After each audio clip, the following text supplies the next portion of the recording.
What a finish. What a man. The drum roll finishes, and the target is hit. And that was it. And it comes on finals night, and it's a knockout. Dirty Harrison!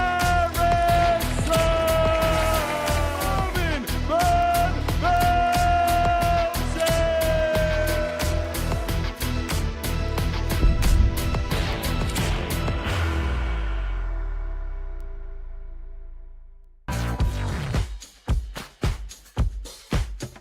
The African warrior, Deon Peterson! He is Chucky, he is Jim Mchuan! He's Andreas, Dirty Harrison!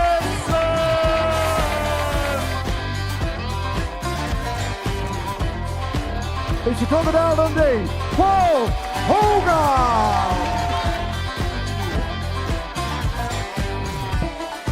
Oh, now he wants the ball. Oh, and he takes it. Quality from Quantok. Hello, good evening. Welcome along to Thursday night at the darts here at the Modus Super Series. A night of champions really here at the Modus Super Series. Two former series champions in Jim Mchuan and Andreas Harrison in action. The reigning ADT Global Champion too, Deon Peterson, will be entering the fray this evening. And also a couple of other players that have won weekly titles too. So a night of champions would be amiss without having a champion ourselves in the studio. Scott Mitchell is with us once again to talk about all of the action. First of all, this lineup tonight. I know sometimes we can hype a lineup up, but you don't need to hype this.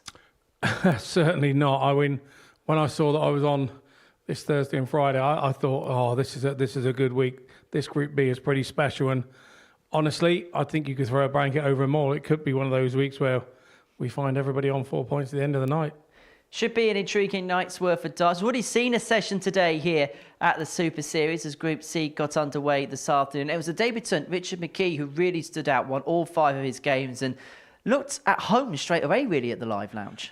Yeah, he won his first game and then sort of grew into the day, really, and looked more solid and stronger as the day went on. And as we got to the end of the day to get his 5 out of 5, he really worked hard and been consistent and deserved everything he got.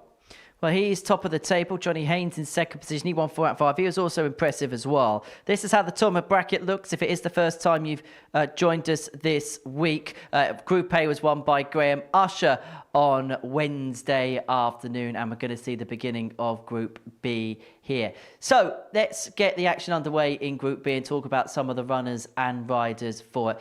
Let's begin with Deon Peterson. Obvious disappointment in terms of missing out in Group A. He had a lead overnight going into Wednesday's action, lost his first 3, and I suppose tonight's all about just getting back on the horse, isn't it? Very much so. I've been down in the players' room this evening before I came up to the commentary box, and he looks pretty chipper, pretty chirpy, as Deon always is.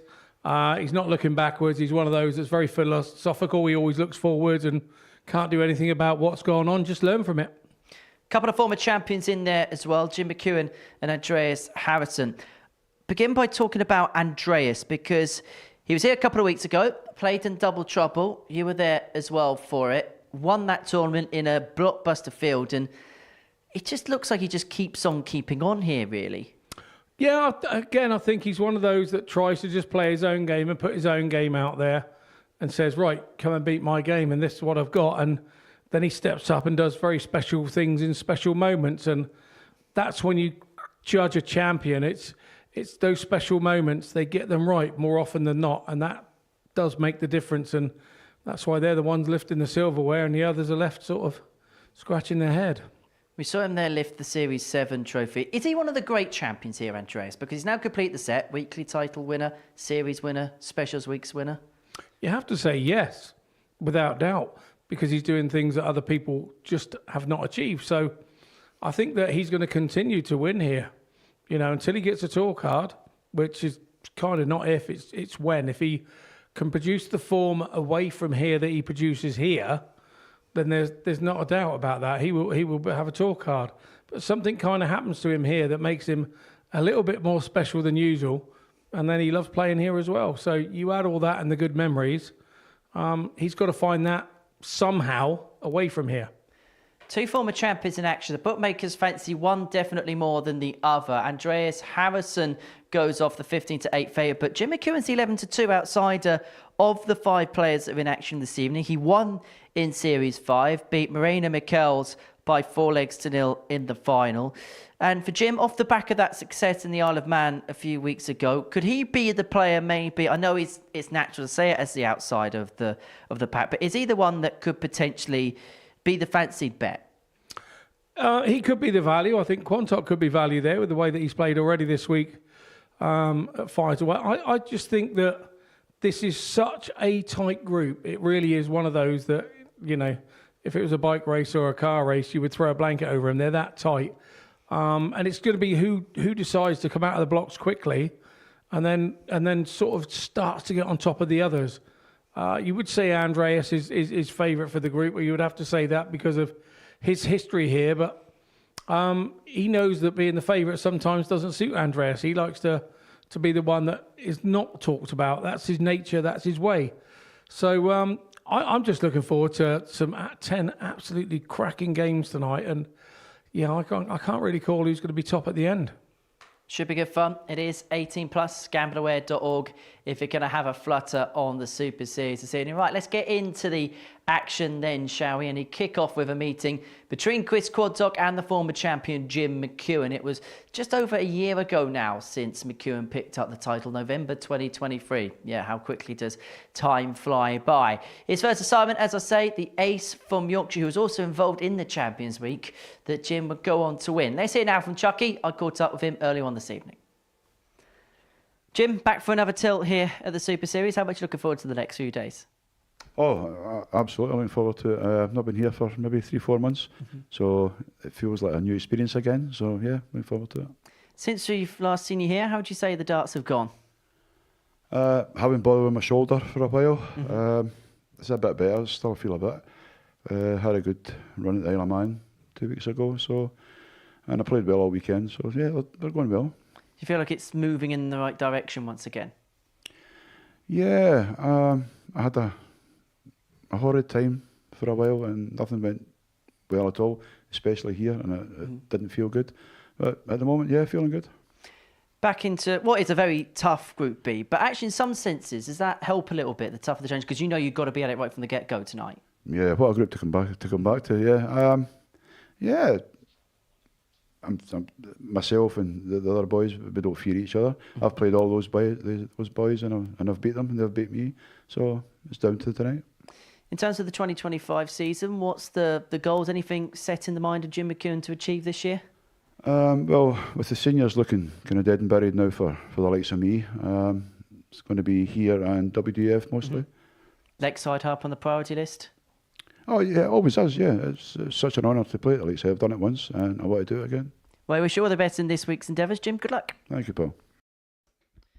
Certainly a man that lets his darts do the talking. Jim McEwen, the former champion, in action in the opening game of the night session here in Portsmouth. His first assignment is Chris Quantok from York, who also made it through, as I mentioned in the prelude to the same Champions Week as Chucky back in Series 5. They have had a couple of battles in the past, but the best part of 2 years ago now, and Jim McEwen won every single meeting at the Super Series in the course of a Group A campaign. The 57-year-old from Mabel, the Series 5 champion, as we've been mentioning, up against a man in Chris Quantok, 33 years of age from York, former weekly winner.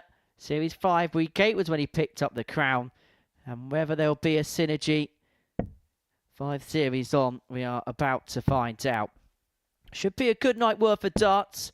Every single player in this group has won a title of some description in this building at some point, but not Jack Garwood. First leg, it's Jim to throw first. Game on. He's in charge of the action, and Jim McEwen will throw the first dart of the evening on an evening where we should expect some class and some quality, shouldn't we, Scott Mitchell? Yeah, I'm expecting some 96. pretty special moments this evening from this bunch. I know that it's not always the easiest thing to do, but special moments 85. produce are produced by special players, and we certainly have 5 special players on the show tonight. 5 winners. And not often do you see this about a group in a regulation week. 68. You may see it in a specials week where the players are specially selected, and particularly you'll see it at a Champions Week. But I suppose when it comes to these regulation weeks, it can sometimes just be luck of the draw as to how the players pan out and how the players are picked and selected. And I'm sure when these lots saw the allocations of the groups, they thought, well, I'd put that in the bag and see whether something else would pop out. Yeah, I agree. I think sometimes it is, you say luck of the draw. I think it's the weeks that you can make and what weeks you're offered. And you say, yes, I can do such and such a week. And then you turn up and see who else has said yes as well with you. So, and it's always interesting because you never know who's in your week. People like to try and find out. They start asking questions between themselves. I always like to have a bit of fun with it. If I'm in a week, I always tell them a different week than what I'm in. And then you get players coming up to you and going, I'm in your week, I'm in your week. And then they work out there's 7 players in that week in Group A. And somebody's told a little fib. And that's usually me. Well, there should be some way to start. 76. Just above the top wire, but Mchuan has got time to take out the opening leg. But Quantok hot on Mchuan's coattails. And that 1-3-3 leaves himself 40. On top as Mchuan misses another 3 at that particular target. First dart so inviting.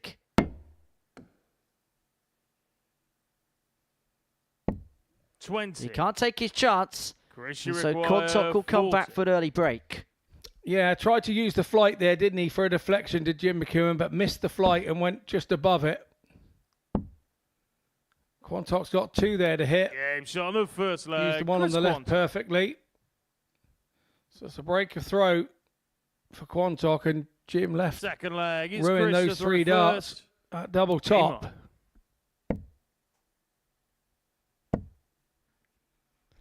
So Quantok 1 up, and it does feel like one of those nights where missed opportunities will be pounced on, and an early indication of that right there from Quanny from York. Mchuan, his success came in Series 5, beat Mirena Mikkels in that final. It was a comprehensive 4-0 battering of the Dutchman.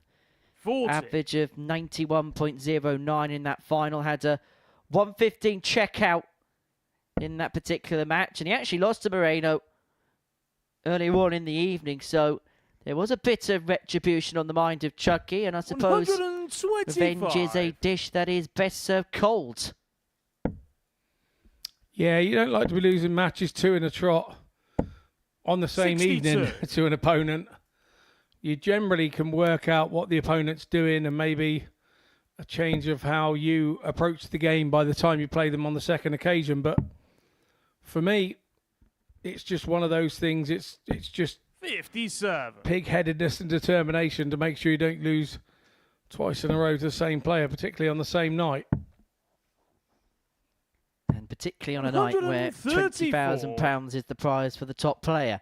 And Quantok, having taken the first leg, having been outplayed in the scoring exchanges by his Scottish opponent, has left himself here on 1-2-5 to double up his lead to 2-0. Going about his business very proficiently so far. Yeah, lucky not to hit the ball there with the first one. There's 85 left now for Quanny. Nicely picked up indeed. So 120. Jim now, his job is to stay straight with the first. Now got to go around the side of it. He's decided to go left and go around the left-hand side. Not to be. Sometimes we'll go for tops to try and leave tops again. 56. But no, old school comes out. 40. Treble 20 blocked. Tried to sort out the treble 16. Statistically, best double on the ball for a left-hander. Thank you very much, Quanny. The check is in the post. You made me look clever. Third leg, it's Jim to throw first. And looking good. Solid start to about needing to be spectacular. 6 visits the range for Chris Quantok to open up a 2-0 lead over the former champion. He's looking for a riposte. 140. Yeah, but a shoulder in the last there from Mchuan. 60.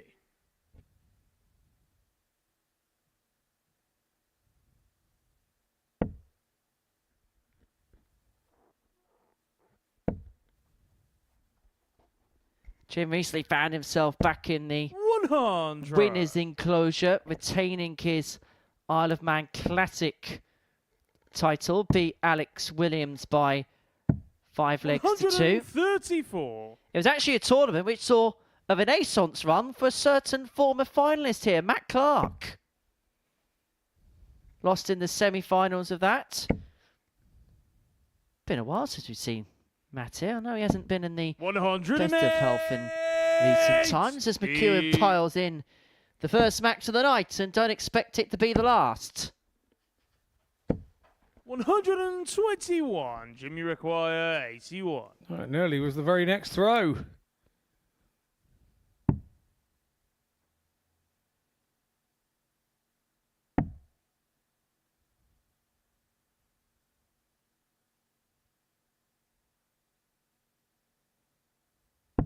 $41. He's himself tops after 12. Had 4 darts to win the opening leg. We'll have 3 more to take leg 3 and to 86. get a foothold in this contest. 40. Game shot on the third leg. That time, Jim no McEwen. mistake. 13 darter. McEwen's up and running for the night. Fourth flag. It's Chris to throw first. Game on. McEwen beat Alex Williams 5-2 140. in that final. Beat a former Super Series weekly winner Peter Jakes 4-1 in the semis. Ryan Hogarth was dispatched in the quarters. Paul Hogan was the player that he beat in the last 16. So it'd be interesting to see that head-to-head in a few games' time. And then in the last 32, which is the last recorded game that 97. we've got in our particular stat system, Richard Allen was beaten by 4 legs to 1. A decent one for your good pal Scott Waits in that particular competition. Got through to the last 16. 108. Yeah, I knew he must have done well. He started texting me. He... Usually he doesn't bother if he's out. But yeah. Quid's in. 60. Yeah, quid's out. Someplace that is the quid's in. Oh. £1 to get in through the turnstile, and you don't remember anything else after that. You don't remember coming back through it to get out, that's for sure. 63. That was the first time I ever met Charlie Korstefine, and it was quite the experience.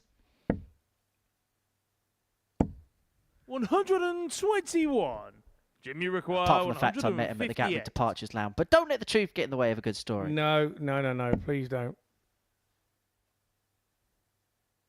Many a good story ruined by the truth.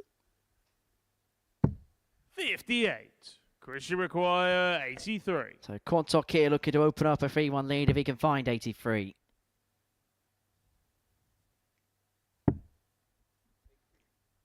Double 9. 74. Jimmy require 100. To level it up then. Treble 20 for Jim. It's there.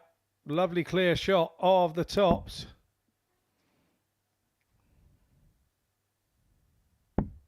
60. Christian require 9. Yeah, got further away there, Jim, didn't he? So Quanny now to tidy up the 9.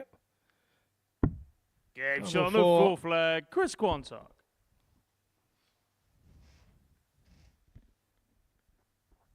Fifth flag. It's Jim to throw first. McEwen looking. Game on. A good bet on those odds we were looking at the top of the show.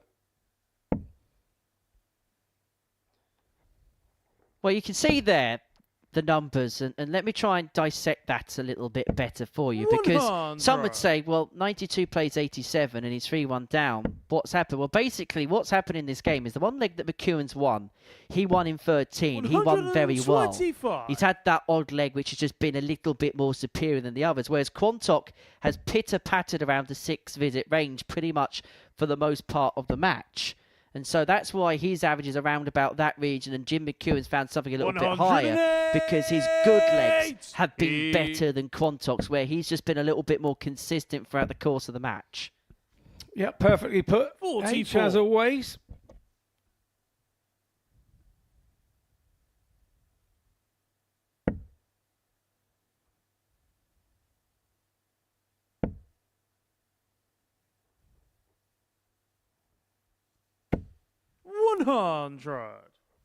Another good leg here on throw from Mchuan.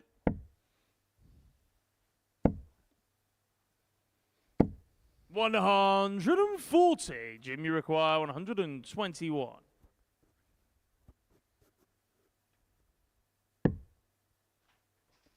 So go on the ball route, 96 left. 36 left now, double 18 for a nice 1-2-1. Game shot on And the that's fifth exactly what he leg. does. What a Jim hold to throw Mchuan. there. A 12-dart leg for Mchuan. Sixth leg. It's Chris to throw first. Game on. And just to put it in layman's terms, Quantok would have had to have done a 9 to beat Mchuan on that leg.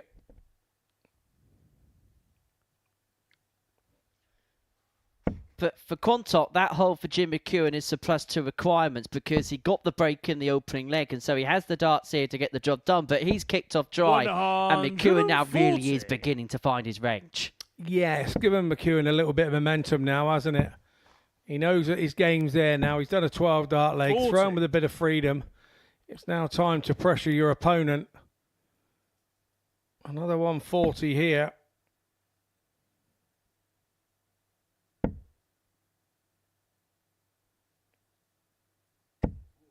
$26.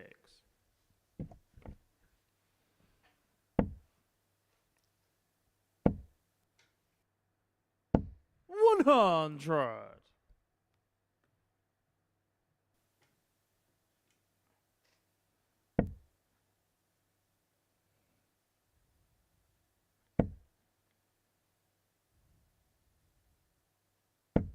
$95. Well, McEwen's 26 of his previous visit offered hope to Quantok. 140. So Quantok leaving himself on a finish to win the match. Again, playing his darts in and around 6-visit range. And the key turning point, well, it's the opening leg of the match, where Mchuan missed 4 darts to go 1-0 up. Quantok pinched his pocket and has had control of this contest ever since. He's not going to take it out in 1-6-1 style, but he is going to come back for 64.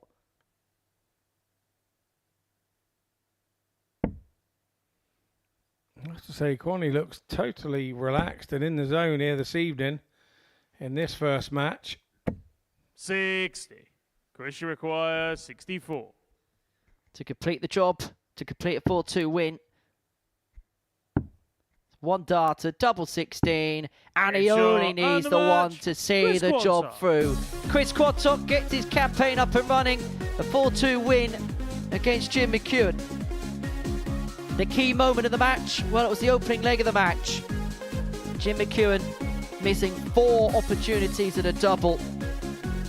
Quantok got his nose in front, and ever since he took that early ascendancy, he had hung on to his lead from that point onwards. So that's the first game done and dusted. Paul Hogan takes on Deon Peterson after this short break.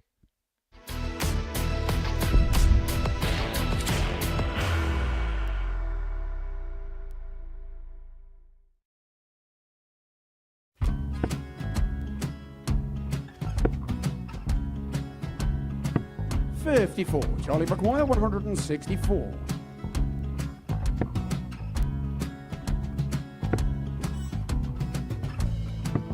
$44.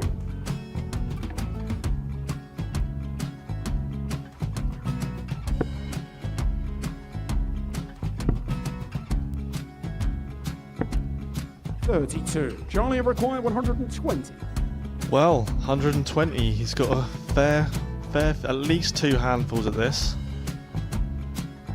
Just needs to stay 60. there. That's a good shot. Halves his score. Leaves himself on a 2-darter.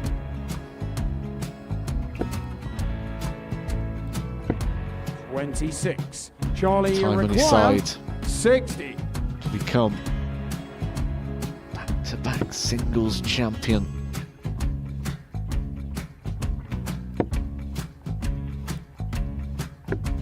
$40.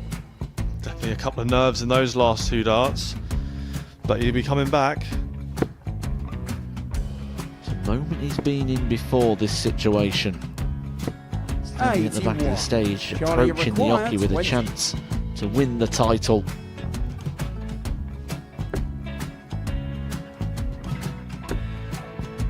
He did this to win the first title, if you remember. 11. I think he's gone. Georgia I think require he's gone to 118. bust it, maybe. The first title he wanted 20. He went 6-7-7 to win it. He had a chance to replicate it again. Yeah, I get the feeling that was for a bust, and 39. on that Charlie situation there, George require Scaife wasn't even 9. able to take it out going to the 18s on that switch. Yeah, I think he just panicked a bit, but he's done well to get that big one. Sometimes can be the hardest part. Georgia requires This is it. 79. It's got to be 19s. It's got to be 19s for this shot. Big 20 and a double. He's got the first one. He's going to get a match dart here.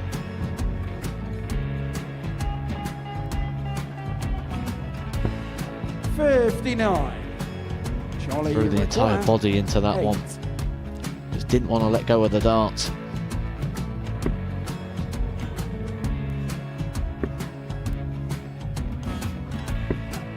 No score. He's given George a chance. Georgia require 20. I think George has been quite good on double 10 today. So many opportunities for Charlie Murphy. Go! Couldn't get the job Yes! done. Got in the match! And the Red Dragon George Modus Scaife. Super Series Influencers Champion, George Scaife!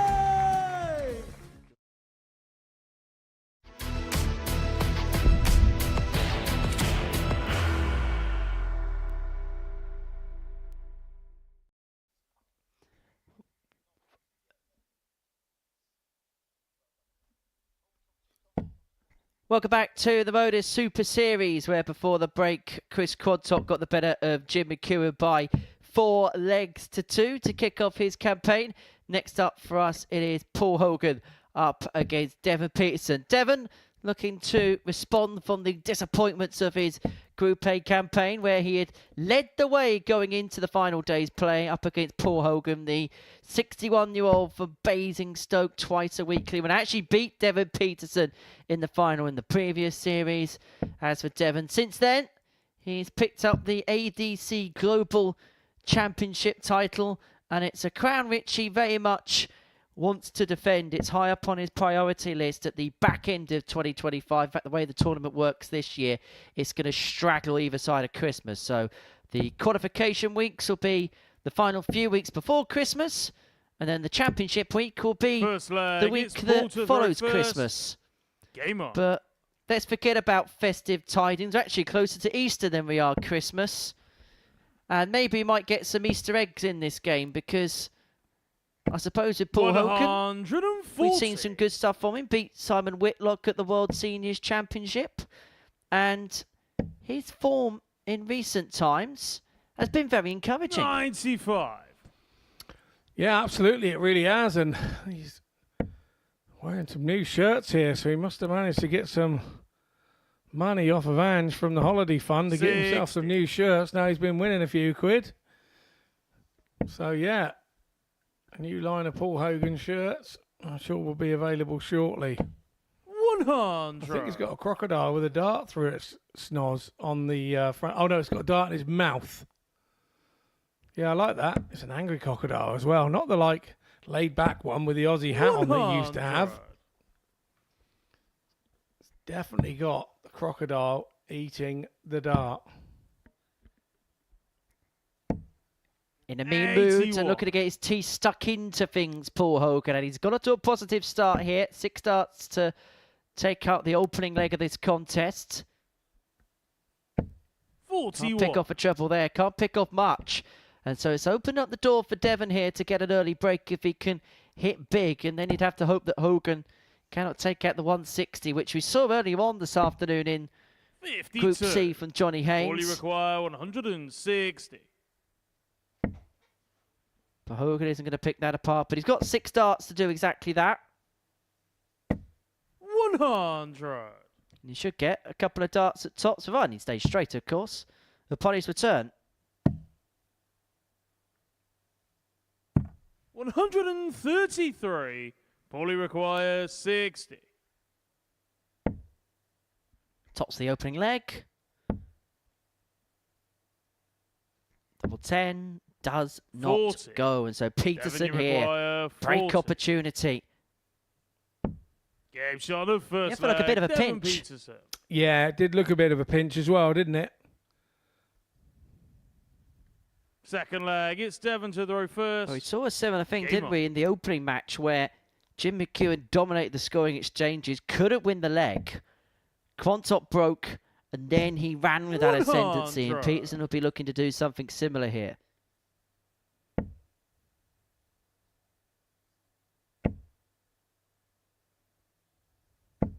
$60. In terms of previous here, they've met 4 times at the Live Lounge Reports, of all coming in the same week, October 2024. 100.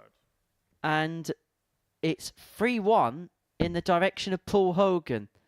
And here's a quirk for you, Scott, because I don't think I've ever seen this before. They've met 3 times in the same day.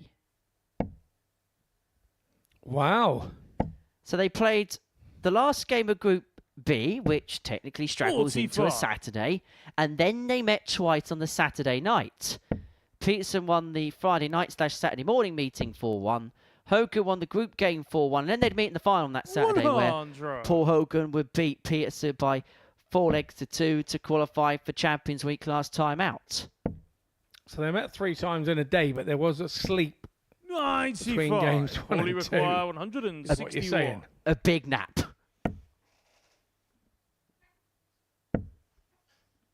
I'm just going by what my database has told me. 100. Devon, you require 161. I have to say, I think Paul Hogan's in probably some of the form of his life in recent weeks. 137. Paulie requires 61. Good stuff from Dev. 3 for double 4 is going to get 1 dart. 53. And as you Devon, can you see by the require reaction from 24. Hoagie, he's not impressed with himself at all there, and he's offered another opportunity over to Peterson. 12. Paulie Very requires generous of the 8. African warrior to allow Hogan to go back in the form he's been of late. It could be a massive mistake.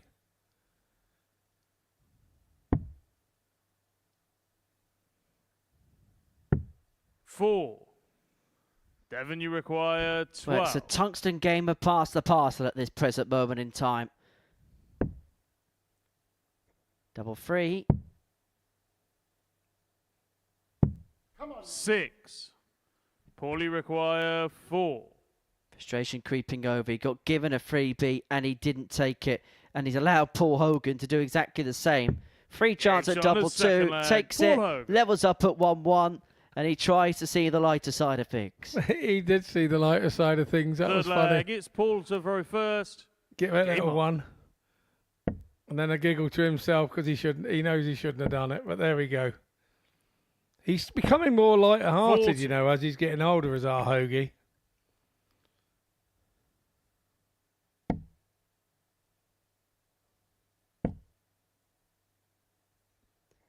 Can it sometimes be an issue in the fact that, 85. look, that will to win for any player is never going to wane. But maybe sometimes as the years tick by, do you almost you almost try and 100. embrace it a little bit more? And I suppose you can kind of talk about it to a certain extent as you move towards maybe more your twilight years of your career. I know what you're saying. I'm not quite as old as 100. Hoagie just yet. But yes, I know what you're saying.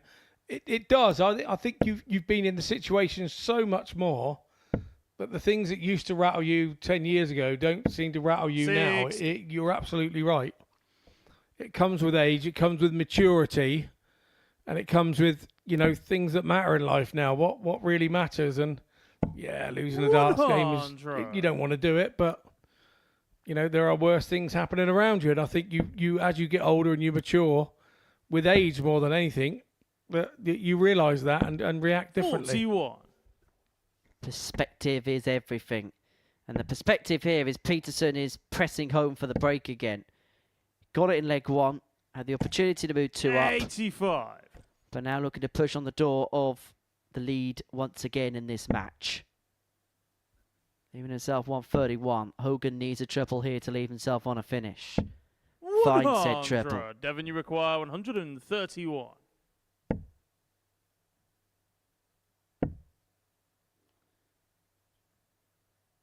Just underneath the treble 13 into the 91. treble All 6, he but he's going to leave himself on tops 160. if Hogan cannot find the 160, and he's not. Yeah, this is the form that he's in. He's disappointed there that he didn't give himself a chance. 100. Devon, you require 40. So tops for Devon. He's got a beautiful guide. And he Shot on the utilises third it leg. Devon perfectly Peterson. to take the lead 2-1. He's got the break. Yeah, he really Fourth did. leg. And It's Devon to throw first. Hogan on happy cam at the back there. Having a little wry smile to himself. I like seeing Hoagie in this mood. It's a mood there. He 140. generally plays a little bit better. He's knowing Paul, he's been at work all day today. And he comes out, plays his darts at night, which he usually would if he played a league night or 85. whatever. I wonder whether he'd give himself the day off tomorrow or whether he's probably back in work, I would have thought, and be back here 140. tomorrow night. It's a formula that's worked so well for Paul Hogan. Even back in the days of Southampton, now Paul was one of the first players that we kind of brought into the then live league. 78. Mainly because of restrictions. We couldn't get too many players from far afield, so we had to sometimes find the best local talent. Look, Paul was established a course for years, and so to have him on the doorstep of the previous studio was a real help for us. And the Group B go to work mix is always seemed to work for him. 66. Devon, you require. Yeah, I think there's a really crazy stat about him. We used to call him the king of the qualifiers back in the BDO days, and I think he was at BDO something like 8 or 9 times, and 7 of those he went through the qualifiers. Probably only actually bona fide qualified twice through the rankings. The amateur professional used to call him, didn't they, at the UK Open? Some of his exploits there over the years. 83. Yeah, absolutely. He had some really good runs there, didn't he? Scratching his head a little bit on this one. Can't understand what's going on. 51. Dev's just outscoring you, Paul. That's what it is.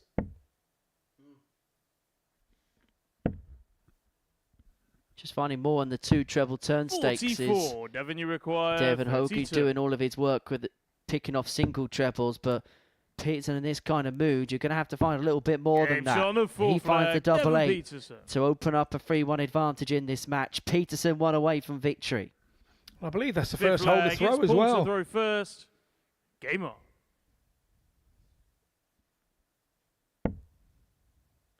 Breaking the break chain.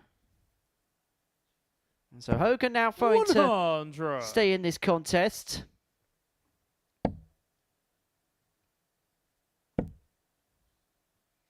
And for Peterson, when you consider the day he had 60. yesterday and it didn't go to plan for him, not in the slightest, if the truth be told. You sense the first game perhaps for him takes on a little bit extra 81. significance than perhaps it does to most others. Yeah, of course it does. And 140. Almost popped up with his first 180 of the match there. 83. Hoagie's still grinding away.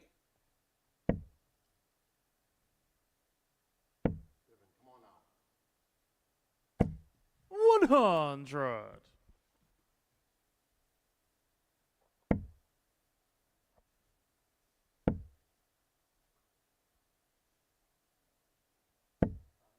$36. So that's a visit from Hogan that has allowed Devon to steal the darts. 81. Going for 25 with that last one, but it's not a bad miss hitting the one. 81 left. Hoagie usually goes 45. 35. Devon, you require 120. He's 36. One of his more favoured doubles. 100. Paulie requires 66. There we go. He goes back to double 18. Off the barrel. 48. Oh, missed the barrel, went Devon, inside. you require 20.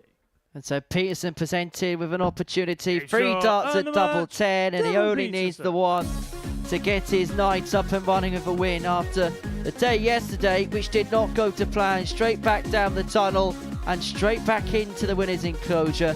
Deon Peterson with a 4-1 victory against Paul Hogan to get his Knights worth of action underway in perfect style. Coming up after the break, Jim Mchuan looking to get his first victory against Andreas Harrison.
Welcome back to the Modus Super Series. We're here at the live lounge reports from watching proceedings in Group B, where before the break, Deon Peterson got the better of Paul Hogan by 4 legs to 1. Our third game sees a battle of two former champions as Jim Mchuan and Andreas Harrison go head-to-head. Mchuan, as we mentioned, winner of Series 5. Andreas Harrison scooped the title in Series 7 in perhaps the best final that we've ever seen here at the Super Series. Beat young Cameron Crabtree by 4 legs to 3. The 49-year-old from Malala in Sweden. Dirty Harry looking to scoop the gold jackpot once again at the end of Saturday's action. Up against Chucky, 57 years of age from Maybole, looking to get his first win. After his 94, hit 3 180s, but missed 4 darts to win the opening leg against Quantok, who from that point onwards just kept control of that contest. Didn't really allow Mchuan back in. And so he's chasing victory. And by the end of this one, Mchuan will actually be halfway through his night, just as Harrison gets his started. We saw him here a fortnight ago. First leg, and he became the first ever player to complete the set that is available to a player here at the Super Series. Weekly title winner, series champion, and then the winner of a specials week, beating Neil Duff by 3 legs to 1 in the double trouble 3 finale. And I think it's fair to say, even in this group, with this esteemed and distinguished company, everybody still sees Andreas Harrison as the player to beat. Yeah, without doubt, I would agree. But when you're in Andreas's shoes, you know the other sort of 4 players are going to be playing their best against you. You know that they know you're a standout player in this room, and you've got to weather the storm sometimes in some of these matches to be the champion that he is. 140. And that's something that Andreas is very, very good at.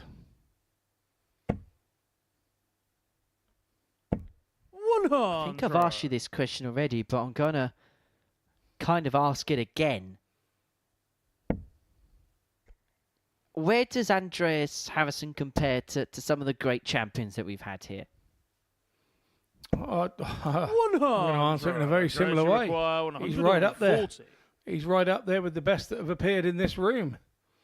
Yes, you could say the Luke Littlers of this world appeared a few more times and not got selfish and got himself a tour card, that maybe he would be one to be close to topping him. But as we stand, I like what I see from Andreas, particularly in this room, and 97. And we keep looking and thinking, 40. how has he not on the first leg, Andreas done this in sort of previous years? It seems to have taken him time to get here. Second leg, it's Jim to the row first. And he's a very, very special player indeed. And I've been lucky enough to be friends with him since probably he's been on the circuit and stuff. And because we have a love of Speedway together. And I still think we got more to come from him. Did you just say in the last leg, selfish Luke Little who went and got himself a tour card? Is that the same selfish Luke Little that's hit a 9-darter in the Premier League tonight? Again? Just a few moments ago, I believe. 6. Yes, it is.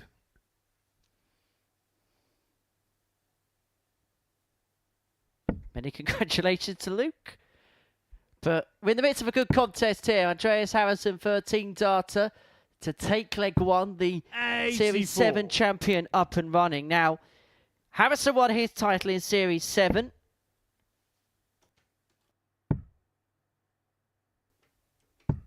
Won perhaps the best final we've ever seen here at the live lounge against Cam Crabtree. Beat Cam 4-3 in the final. Average of 96.94 in that affair, but I suppose the standout moment was the 1-2-1 checkout to win it. Crabtree hit a 1-7-1 to leave himself on double 4 to win the title in the last leg. Harrison taking out the 121 on the bullseye. as far as clutch finishes go, there's not many in a big final worth big money, which perhaps has been taken out as crisply, as coolly under that kind of cauldron pressure as that. I remember watching that one from home, and I remember immediately telling Cam Crabtree that he didn't lose that game. Andreas went and won it. You know, he had played superbly in the game. It was a great game to watch, and yeah, one of the most memorable finals we've had in this place.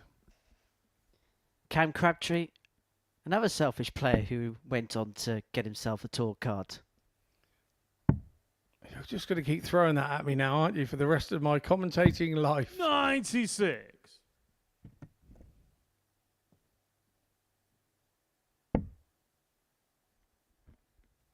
Well, Mchuan leaves himself on a finish. Harrison looking to leave things handy. Tun leaves himself on a 2-darter. Mchuan 1-4-1 to level the scores at 1-1.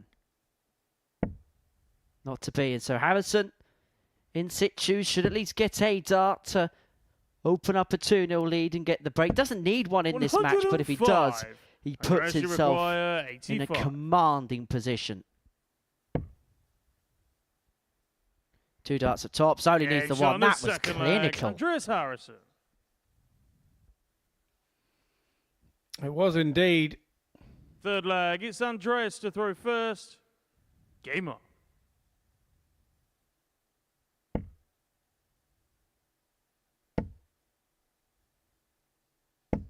$140.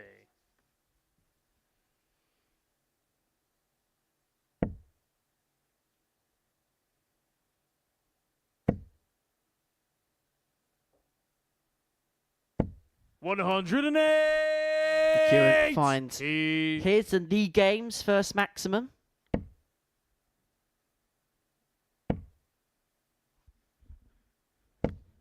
$100.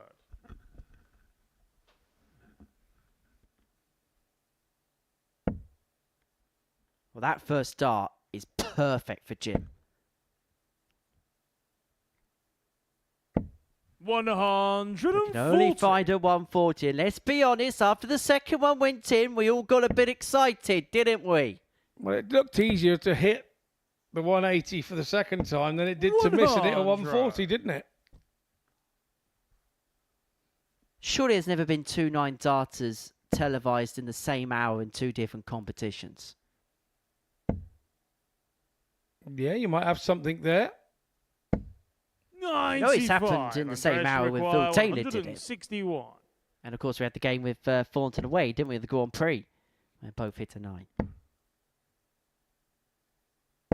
100. Jimmy require 86. Both players here averaging way in excess of a ton. Mchuan hasn't had a dart at a double yet. That's going to change now.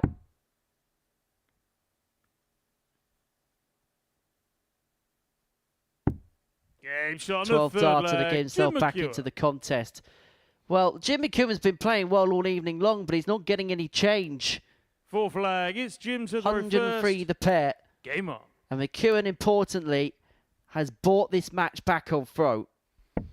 Yeah, but I mean, the law of averages says if you just keep hitting that average, you're going to get yourself a dart at some point in the match, surely. 59.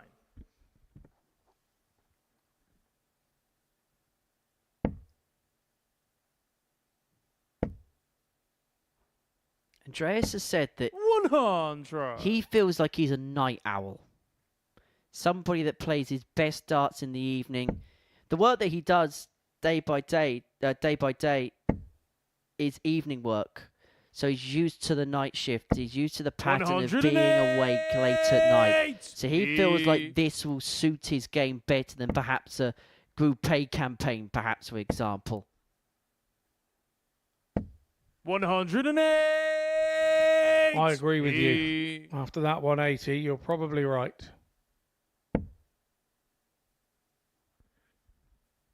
Well, this is some game, isn't it? And Trace by Trade actually works in the window trade. Makes windows. And he's looking to open up the door for break of throw here.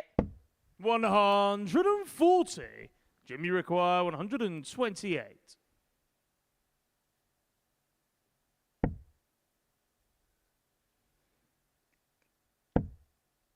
It's one of those where you have to come out or stay in. 1-8 is always awkward. You need 2 trebles to leave. Andreas, you require Something, 81. but Jim has left. A tidy 40. It's bullseye for Andreas. Game shot on the 4th flag. He's nailed it. Andreas Harrison. He must have so many happy memories of doing that against Cam Crabtree. 5th flag. It's Andreas to throw first. Game on. 12 darter, 3-1 up, has the darts of the match, and Jim Mchuan looks like he's been hit with a baseball bat. He's doing 105 140. average currently to Harrison's 109. And doing 105, he still can't get close. There's a possibility that at the halfway stage of his night, Jim Mchuan could be averaging a ton for the evening and not win a game. 100. We said the group was good. Harrison 3 from 3 on the doubles, as you can see on that graphic there. 100. Just one missed dart at a double. Wow. Brutal. But that is what Andreas Harrison is. If you get a chance, you have to take it against it, because if you 81. don't, you're probably going to get punished.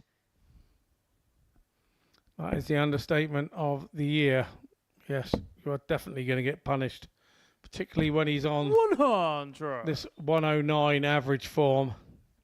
And this is nowhere near his personal best in this building. He's had an average of 118 here in the past. 57. highest average Andreas, you in the require Super Series is 161. Daryl Pilgrim 122.69 against Denny Older-Coulter. Game shot. And Well, the match, bullseye Andreas is a target Harrison. that Andreas Harrison loves, and he's pinned it there on the back of the 161 to complete an absolute decimation of Jim Mchuan in this Battle of the Champions. 111.09 for Harrison. 4 from 4 on the doubles, and he wraps it up with a 161 finish. Deadly from the Super Swedes. Next up, Quantok Hogan.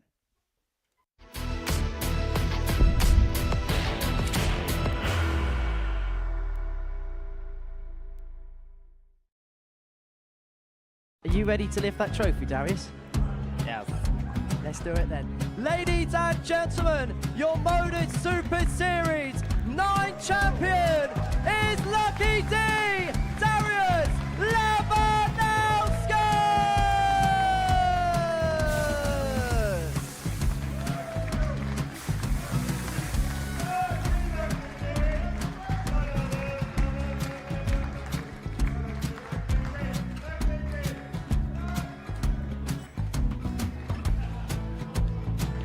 Well, what a wonderful night of darts we have seen, and we are ready.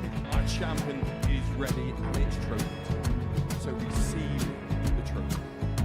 £25,000. The new Modus Super Series champion, the Terminator, Marvin Van Velzen.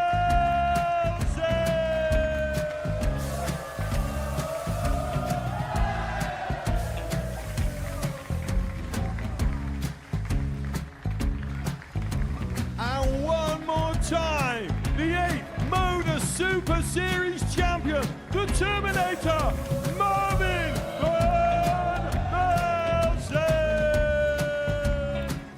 And the new Modus Super Series champion is Andreas Dirty Harrison.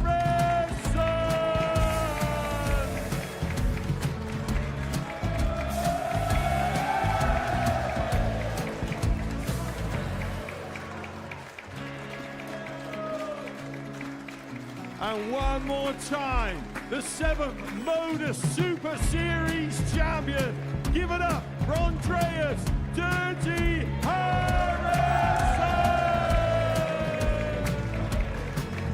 The moment we've all been waiting for. Would you please show your appreciation for your Series 6 Modus Super Series champion, Scott Taylor.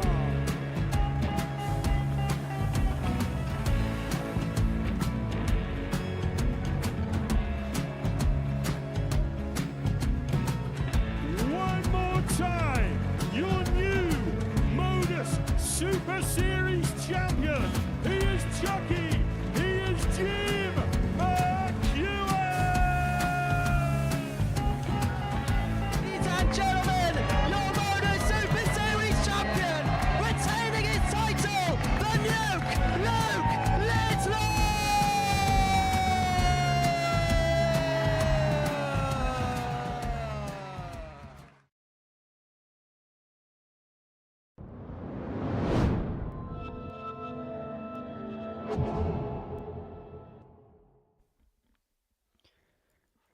Welcome back to the Modus Super Series. But before the break, Andreas Harrison kicked off his campaign and kicked it off in some style. Average of 111.09, 4 out of 4 on the doubles, and wrapping it up with a 1-6-1 finish to demolish a very good version of Jim Mchuan, it should be said as well, by 4 legs to 1. Mchuan losing that game despite averaging 102 on the nose. In fact, he's 2 defeats from 2, despite averaging 94 and 102 in his first couple of matches. If he performed anything like that in Group C, he would have been 2 wins from 2, and probably would have been 8 legs to 0 up. But that is how brutal this group is. Into Game 4 we go. Chris Quantok against Paul Hogan.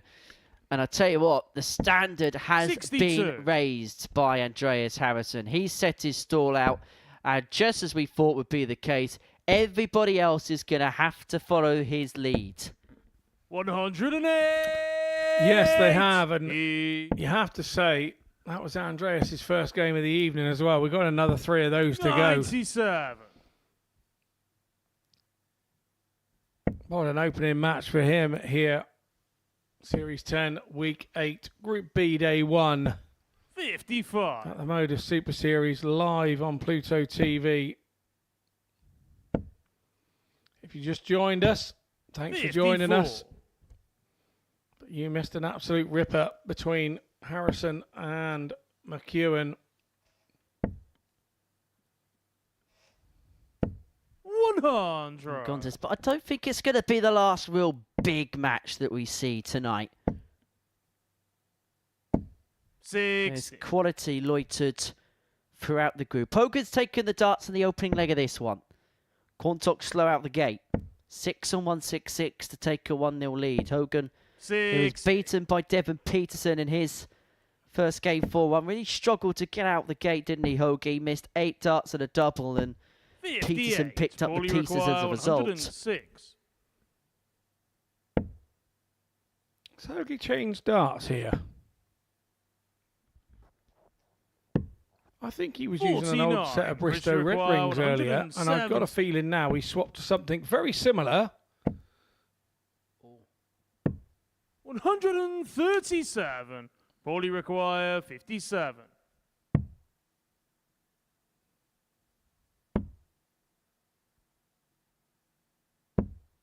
37. Chrissy require. Well, hasn't solved the issue of missed double-itis, and so Quantok will come back here for double 16. Missed the ball for the big fish. No He's score. unable to get the double 8, Paulie and we don't 20. get much by way of vocal reaction from Quantok. But we did there. Game shot. Hogan pins a double 5 to get the break in the opening leg. He has changed darts. Perhaps he went out the back and that crocodile on his shirt at the other set. Does look hungry, doesn't it? That is one angry crocodile, that. 61. And that is a Robin Hood pierced right through the middle of that flight. 140.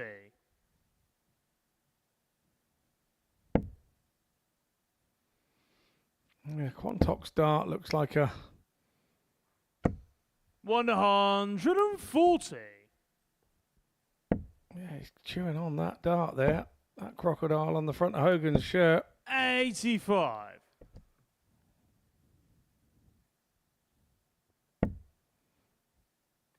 Yeah, Quantok using a Very similar to an Aspinall dart, which 100. that shape came from the 70s. Leighton Rees used to use a very similar sort of teardrop shaped dart. 34. Obviously, the Welshman, the first ever sort of world champion on the BDO side. 82. For Hogan, couple of quarterfinals during his time at the Lakeside. 32. Obviously, that infamous Paulie game require against 118. Glenn Durrant, the infamous double 8/double 16 to dispatch of Durrant 4-0. 58. Yeah, Paul's forgotten that now. Glenn hasn't. No, no, it's Paul. 96. Paulie 2-0. requires 60. Hogan looking at 60. Double top. In it goes. Hogan 2-0 to the good. Quantok slow out the traps, and he's being punished as a result. Third leg, it's Chris to throw first. Game on.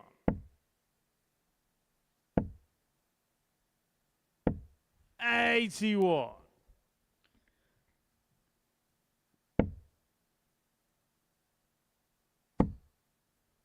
Well, let's have a look at both players' 100. setup then. Quantok using Nathan Aspinall dart, both of the same manufacturer, and goes into the board, thrown with the same velocity as that of the Asp.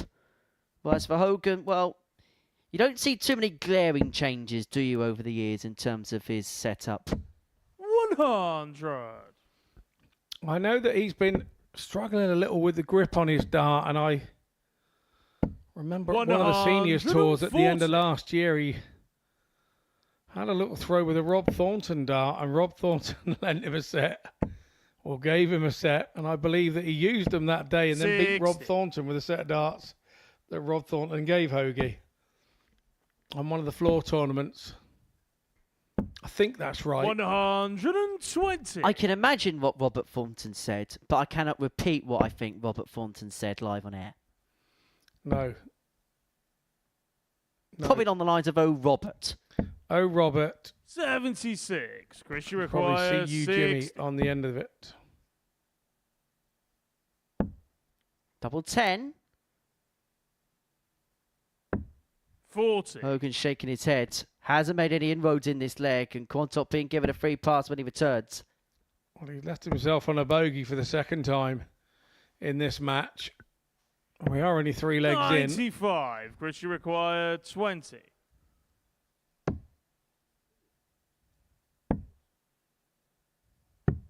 Game shot on the third leg. Chris Nicely Quantok. tidy, because if he hasn't have tidied that and Hogan would have got out, those are the sorts of things that Fourth start to leg, it's fry your Paul to throw brain from the first. inside out. Game on. But he got past it, got over it, and moves on. 100. Hogan has already got the breaker throw he needs if he wants to win this match. It's now all about holding his own throw. Well, Paul Hogan's looking to do to Chris Quantok 140. exactly what Chris Quantok did to Jim McEwen. Got his nose in front by a couple of legs, and then just kept that advantage all the way to home. 140. All Hogan has to do now is put his foot on the gas and the legs he has the darts in. 135. He finds another break, well, that's just a bonus for him at this present moment in time.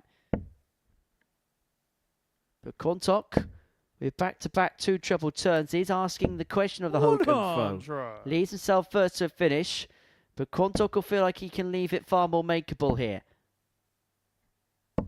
60. Paulie require 161. It's catching. Bogey-itis is catching. More bogeys than Dick and Dom's bungalow. 60. More bogeys in the first round of the US Masters. Golf, that is. 83. Paulie require 101. 96 left. 36 left.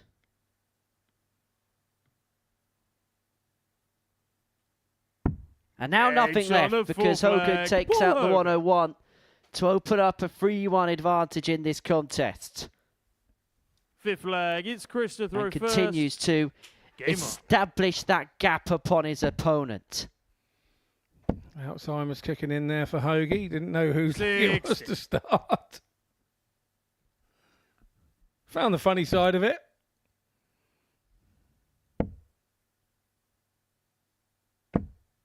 $100.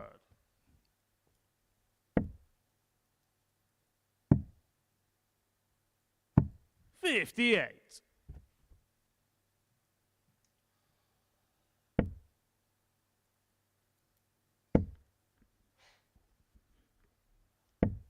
$45.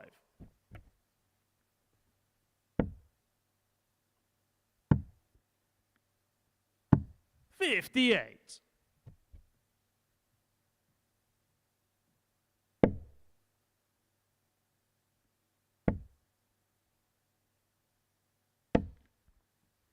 Goes on to win this match, it'll mean that everybody apart from Jim Mchuan in this group would have picked up a win tonight, would be on 2 points. 21. And it'll mean that the midway match tonight between Deon Peterson and Andreas Harrison will establish who the leader will be at the halfway point.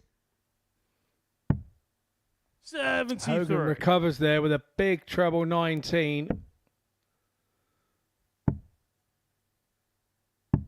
96.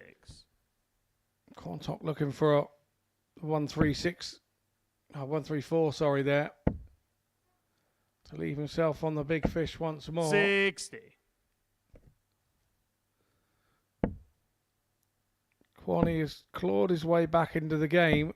41. Really needed a treble visit there. 23. Hoagie, old school, he's going that way. 54 now for the ball. Needs to stay there. Can he get round the outside? 91. Oh, yes, he does. Christian require He's almost 167. dance here, so he do-si-doed round the outside. 80. So 32 require for a 32. 4-1 win. Paul Hogan's on the board. He beats Chris Quantok by 4 legs to 1 to get his first victory of the night. And it means that everybody apart from Jim Mchuan is on the board. A real snap from Paul Hogan. Some real bite towards his performance. Average just under 85, 4 from 7 on his doubles. After the break, we're going to see Deon Peterson against Andreas Harrison. The winner will be top of the group for the halfway point of the night.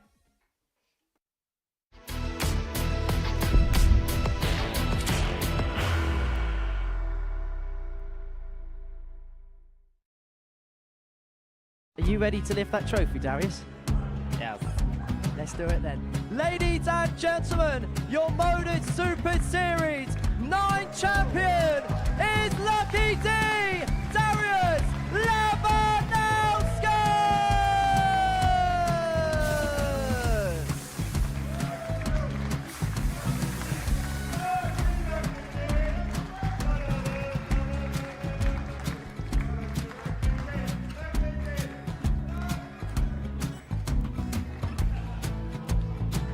Well, what a wonderful night of darts we have seen, and we are ready.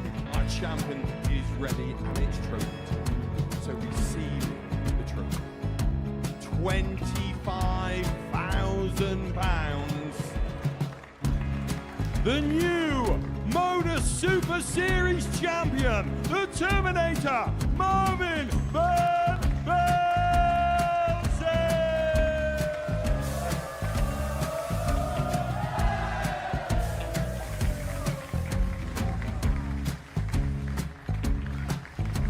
And one more time, the 8th Modus Super Series champion, the Terminator, Marvin Van Velzen!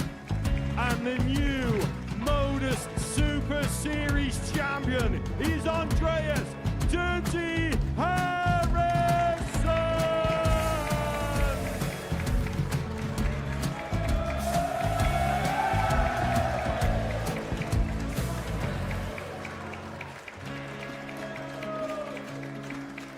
And one more time, the 7th Modus Super Series champion. Give it up for Andreas Dirty Harrison! The moment we've all been waiting for. Would you please show your appreciation for your Series 6 Modus Super Series champion, Scott Taylor!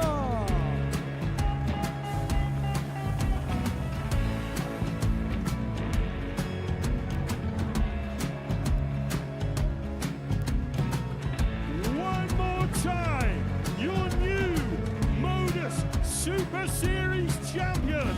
He is Chucky. He is Jim Mchuan. Ladies and gentlemen, your Modus Super Series champion, retaining his title, the Nuke, Luke Littler!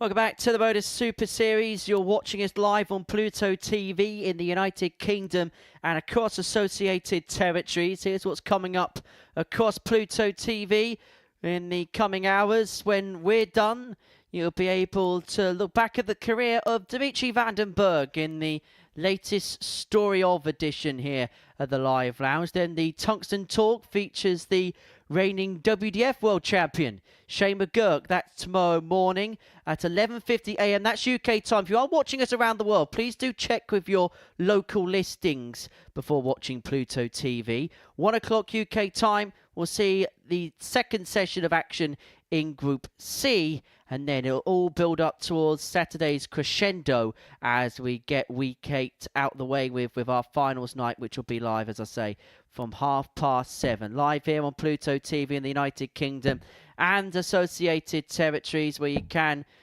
enjoy 24 hours worth of darts, 7 days a week, 52 weeks of a year.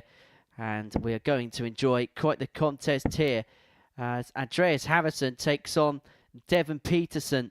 And I think there's many that thinks that this could be an absolute cracker of a contest. Harrison averaging 111.09 and a demolition of Jim McEwen by 4 legs to 1 in his opening match. Well, so Deon Peterson, he may not have hit those kind of extremities, but he looked at times composing a 4-1 win against Paul Hogan, but you got the sense as well that it was also searching for just that little bit more. And I do feel that for all the players in this group, playing Andreas Harrison is going to be the acid test.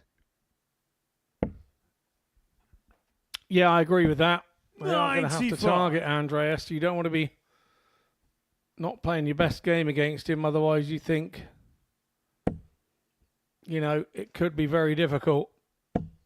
And make life very difficult for yourselves.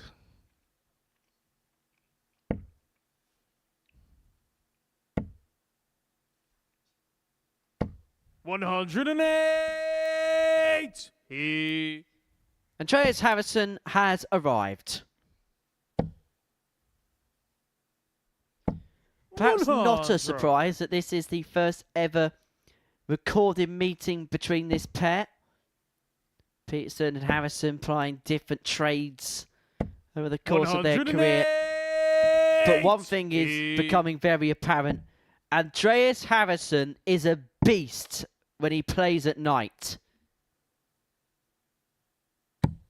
96. Andreas, you require 46. Potential 11 data to start. Game shot on the first This leg. is a silly standard that the Swede is ascertaining right now. He averaged 111 in his first game, and he's kicked off this one with 11 data. Second leg, it's Andreas to throw first. Game on. One could say that Andreas is right on it. 108. And it's this type of form that we mentioned at the top of the program tonight, that we wonder how he's not got a talk of playing this type of level, playing this type of game.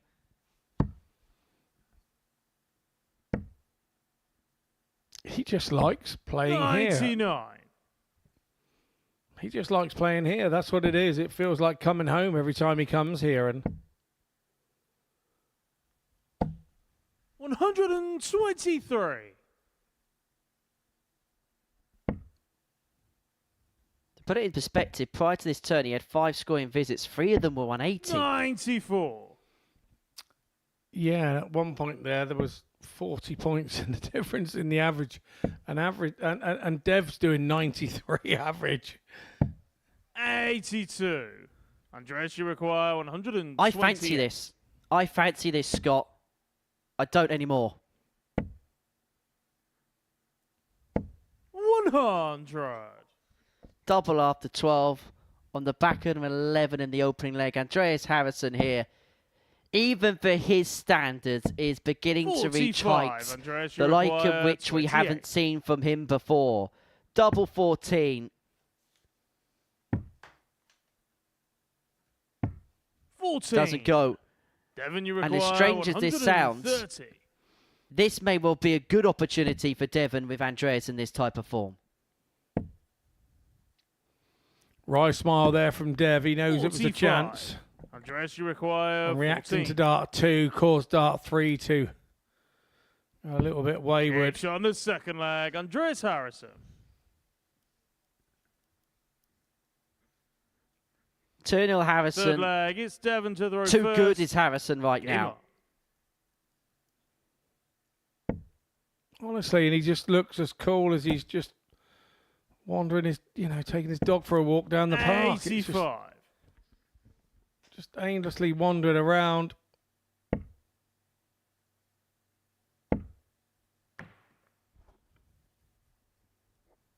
Dropped a dart there, break his concentration. 131. No, not at all. Just made him hit another treble. And perhaps what makes this form even more frightening is the fact that Andreas has been spending the whole day travelling. He didn't get here last night. 100. Oh, no. He left first thing this morning to get to the UK. So he's been on the go all day, and he's still producing this insanely high level. 140. And I take it he worked last night as well. You say he works nights, so he probably worked last night, got home this morning, and then travelled on over. The man is an 6. absolute robot.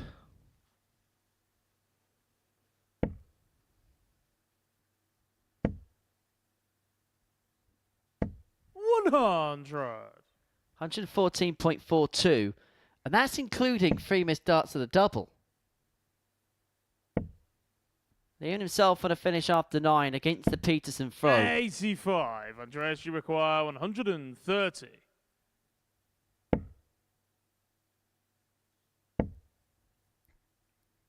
The ball.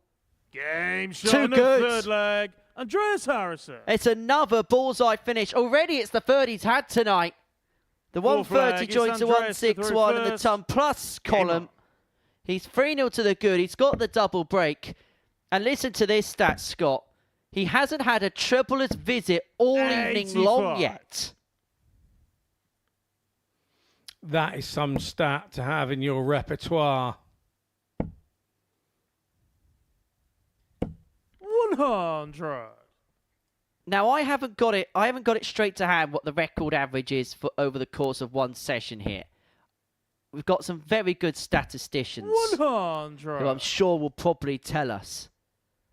But if Andreas Harrison plays this type of form, you can crumple up whatever the previous record was and probably stick that in there. 108. Yeah, good stuff from Devon. Doesn't go away. But nor does Andreas 85. on this form.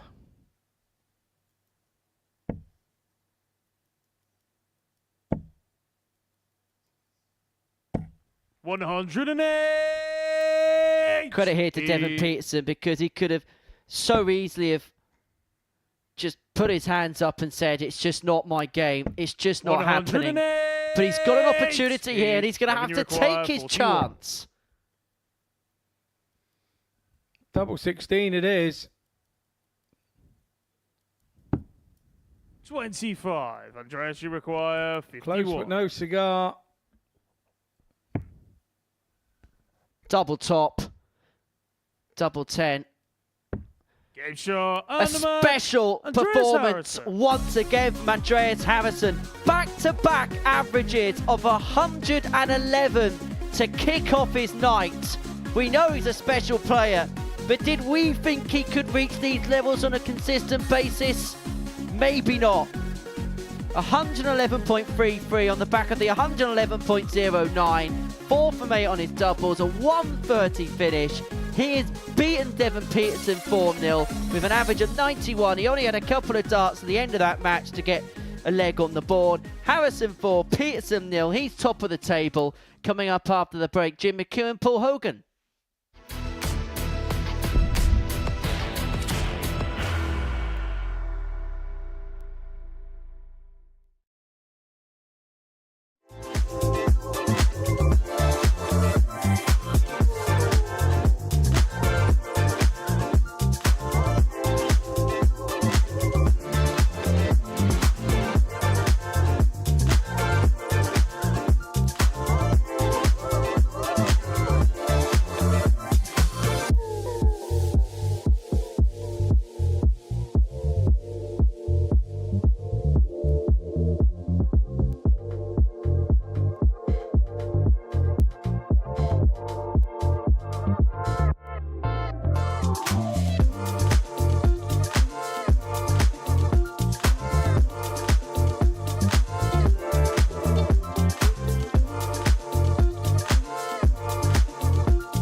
Back to the Modus Super Series. Before the break, Andreas Harrison beat Deon Peterson 40. He's had back-to-back averages of 111 so far tonight. And, well, he's top of the table. And if he carries on in this form, nobody's stopping him. Paul Hogan, 2 points. Quantok, 2 points. Deon Peterson, 2 points. Mchuan yet to get off the mark. And this is how we have got to this point. Quantok beat Mchuan 4-2. Peterson beat Hogan 4-1. Harrison with victories of 4-1 and 4-0 in the middle of that. Paul Hogan beat Chris Quantok by 4-1. So next up for us, Jim McEwen and Paul Hogan. And these two have recent history because they met in the Isle of Man Classic. It was the last 16. Jim Mchuan will win in a last leg decider against Paul Hogan 4-3. And Mchuan would go on to win that title at the amazing Villa Marina in Douglas. And so for Hoagie, an opportunity to perhaps exact a little bit of revenge, Scott Mitchell. Yeah, very possibly, but let's look at Jim Mchuan on the evening. I mean, he's running a 98 average for the two games that he has lost. Can you believe that? We're talking about record averages and big averages from our man, Andreas Harrison. But I'm telling you now, Mchuan is running a 98 average. And for his 98 average, he's been allowed to pick up 3 legs. He has walked into them this evening and been a touch unfortunate, you have to say. Oh, absolutely. And you'll probably be thinking, well, how's your luck? Now, usually if someone runs at a 98 average for the evening at the halfway stage, you'd say that they are decimating the group. Well, he's only got the highest average of the night. He's 13 points behind the highest average of the night.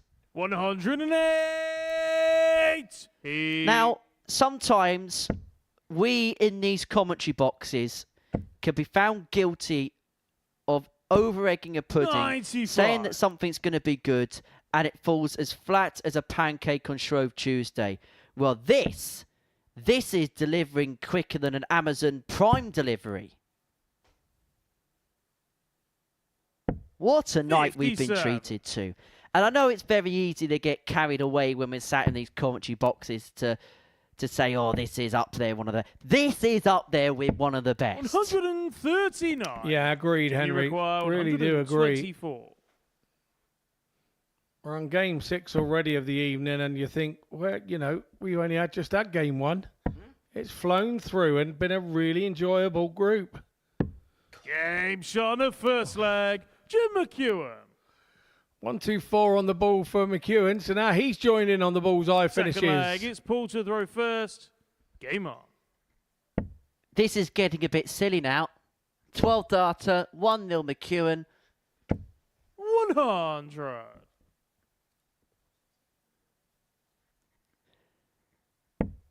This is the type of standard that would fit in any arena in the world.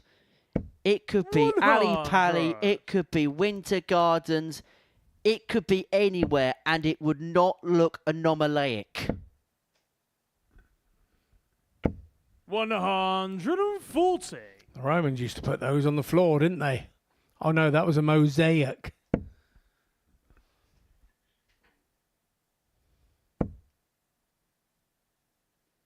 But the other thing as well, you've got to give Mchuan credit for. He would have seen those couple of performances, would have seen what he's run into, and it could have been very easy for him to have got dejected as a result.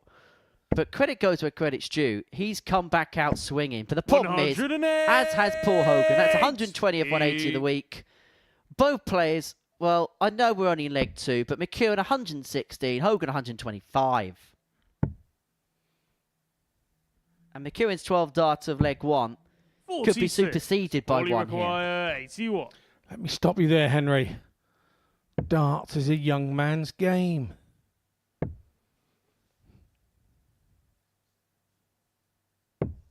Look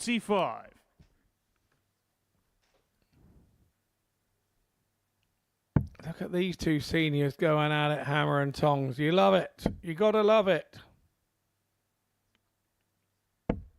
59. Well, if you can't enjoy this, 36. quite simply, you can't enjoy darts. Double 18.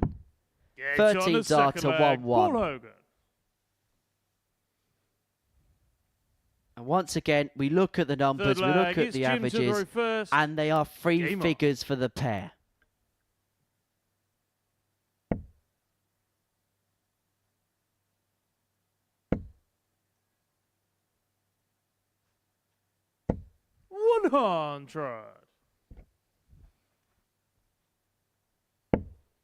Not just has the scoring been good, as you can see there, as too has been the doubling.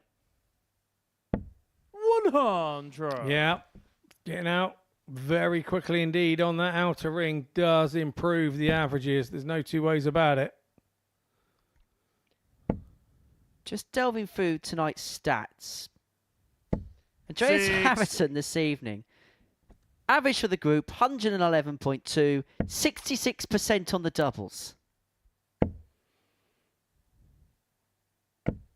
95. Corresponds with what I'm telling you there, Henry. It's all about those doubles. High percentages on the doubles gives you good averages. Well, Jim McEwen averaging 97.43 for the night going into this game was 30% 96. on his doubles in the opening couple of encounters.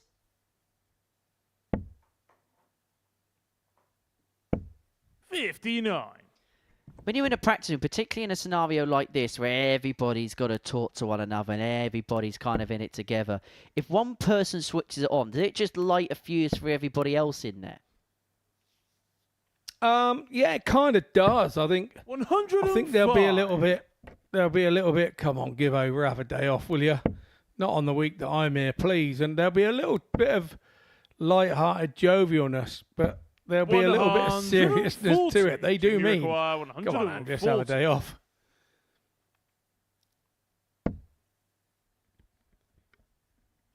Well, McEwen will be hoping that Hogan has a visit off here because he's going to have a look at the 107 to get the break, open up a 2-1 lead, and then have the opportunity to really put this game in his favour. Treble 17 is got. It's his favourite double 18. Just on the inside, and so McEwen comes back for 80.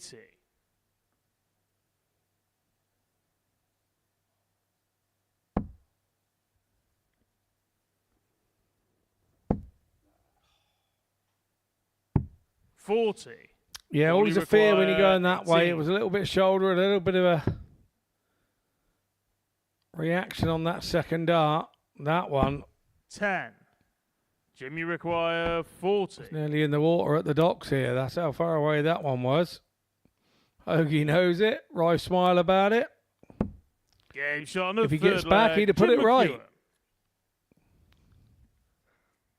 McEwen 2 darts at a double. 2 darts got to the double. And he opens up a 2-1 lead. Game on.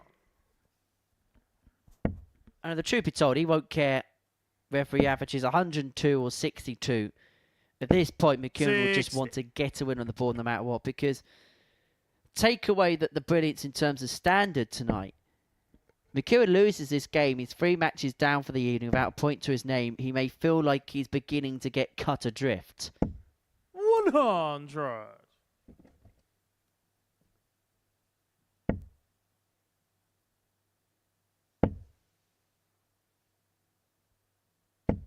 $140.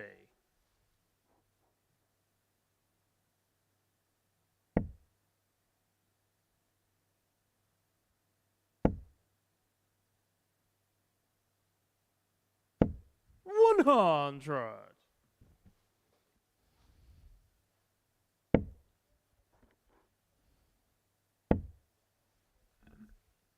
Well, a night where we've seen a lot of games which have been dominated by one player. It feels like the first match and the first real time this evening that we're seeing an exchange between 2 players in a match.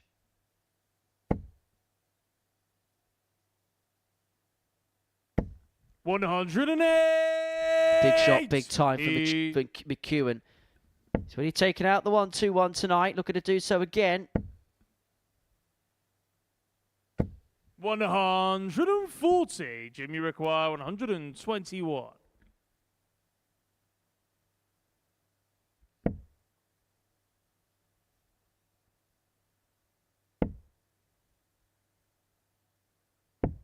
$81. Paulie require 101.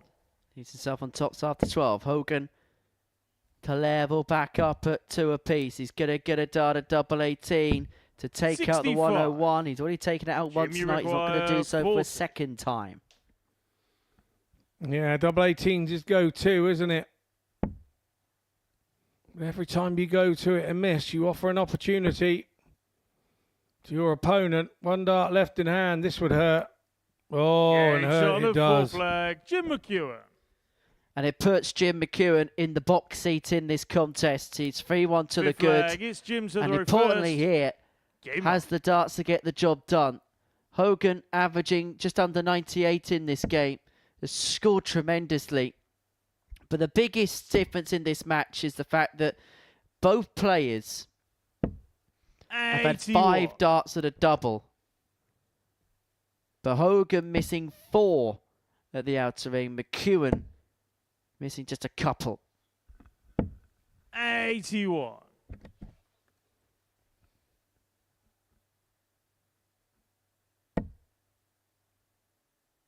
"17 180s so far tonight, and we're only in game 6. 96.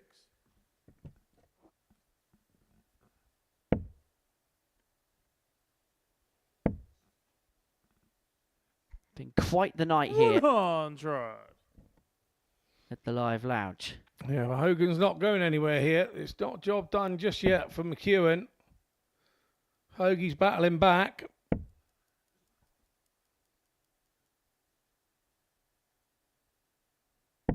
$94. Well, Hogan, you feel like needs to hit big here just to stand a chance of staying in the match. Needs another.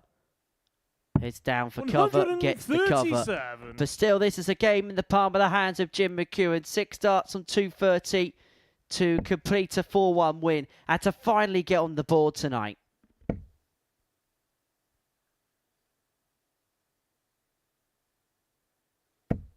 $45. Oh, cruel deflection there for Mchuan.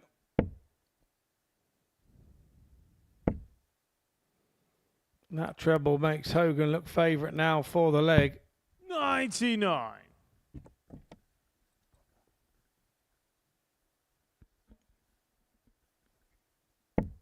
Tides turning potentially in this match. Mchuan needs to hit big. Cannot find the treble the right side of the wire. And so 43. Hogan's going to come back here for 84. May just be a poke at the bullseye to stay in this.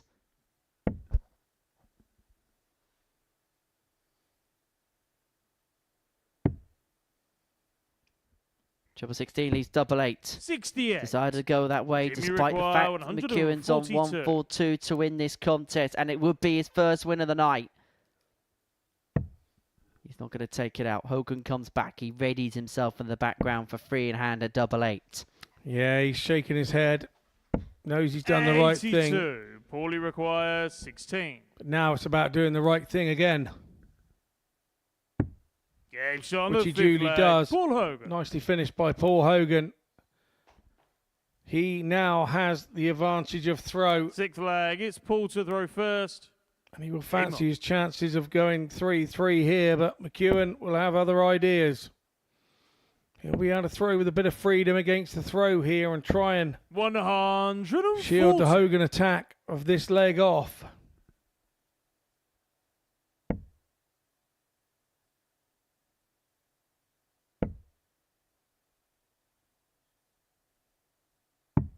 $59.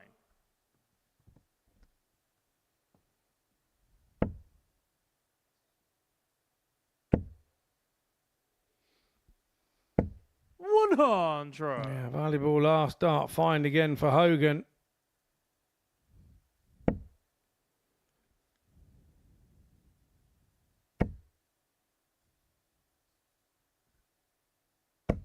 $108. McEwen's third of the match. And now the pressure's on Paul Hogan. He's going to leave himself on a finish. He's going to leave himself on, guess what, 1-2-1. That's had its say tonight already.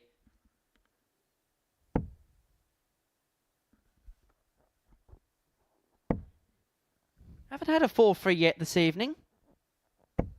138. Paulie required Both players 121. on the finish where 1 treble's required for the bullseye, but the shot's off now for Hogan. So McEwen, who's already taken out the 1-2-4 once in the game, is looking to win the match with that particular finish. Yeah, and this mistake all brought on by that big 138 from McEwen. To finally get on the board. You'd say he's deserved a win tonight the way he's playing. But he's not going to lock it in here. And so Hogan comes back 95 56. to take us the distance for the first time. double. Not going to go. 57. Jimmy So requires Jim McEwen, 68. he's worked hard for this chance. Averaged 97 over the course of the evening. Now, perhaps there's an irony that this is his worst performance, but this could be the one that yields the points. But he 48. cannot pin double top. All he required 38. 38 for Hogan to Yeah, level on it the up. sick And that's flag. exactly what he Paul Hogan. does. And so we go all the way for the first time tonight to a 7 last from leg final decider. leg. It's Jim to throw first. Game on. Both players averaging in excess of 90. That's kind of been a given, hasn't it, all evening long? Hogan, 96.38. McEwen, 90 on the nose. Hogan perhaps a little bit more prolific in terms of the doubling. 3 from 8 compared to the 3 from 6 from McEwen. But it's one of those legs where it's down to who can hold it together. McEwen starting off dry. Hogan picking off a treble. Has half a dart lead after the first turn.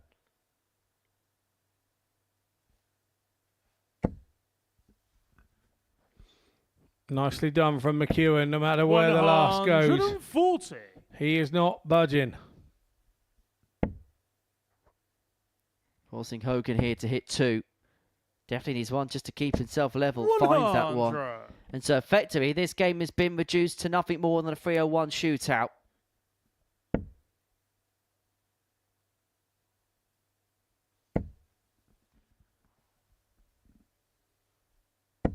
$140. McEwen leads to finish after 9. What can Hogan do? This is a right battle, isn't it? 140. Jimmy require 161. McEwen first to have a go then. Not to be this time. He'll probably go there again. No, he's coming down. Back across to the 54. Oh, he goes the ball route. Nicely done. Paulie require 161. And Hogan isn't going to find the 161, which really probably would have put the cap on what has been a disastrous night so far for Jim McEwen. But this, to get his first points on the board, double top. And eventually, Jim McEwen is off the mark. He's played some stellar stuff tonight, but he's eventually found the 2 points that he needed in that match to keep himself amongst the mix. He's beaten Paul Hogan in a last leg decider. Another high quality affair. Both players averaging in excess of 90. Hogan losing with an average just under 97. It's McEwen who picks up his first points of the night. Coming up after the break, Chris Quantok and Deon Peterson. The winner of that, we'll move on to 4.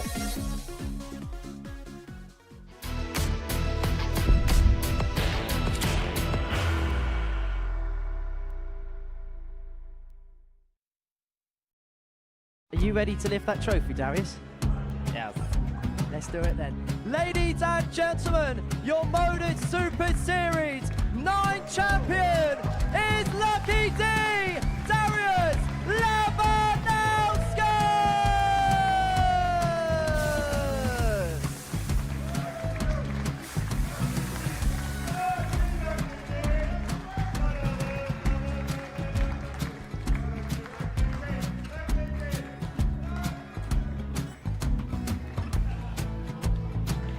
Well, what a wonderful night of darts we have seen, and we are ready.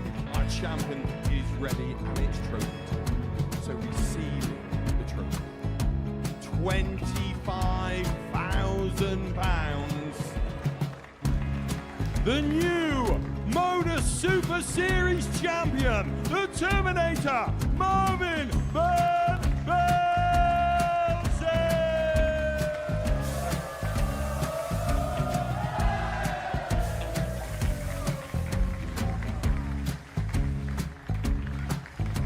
And one more time, the 8th Modus Super Series champion, the Terminator, Marvin Van Velzen. And the new Modus Super Series champion is Andreas Dirty Harrison.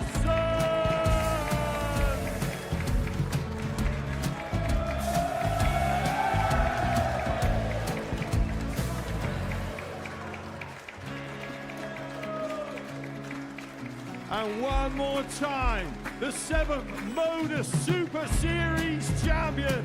Give it up for Andreas Dirty Harrison! The moment we've all been waiting for. Would you please show your appreciation for your Series 6 Modus Super Series champion, Scott Taylor!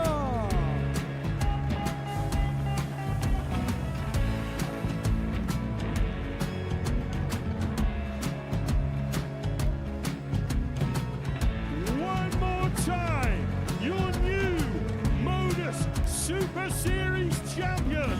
He is Chucky. He is Jim Mchuan. Ladies and gentlemen, your Modus Super Series champion, retaining his title, the Luke Lidlow!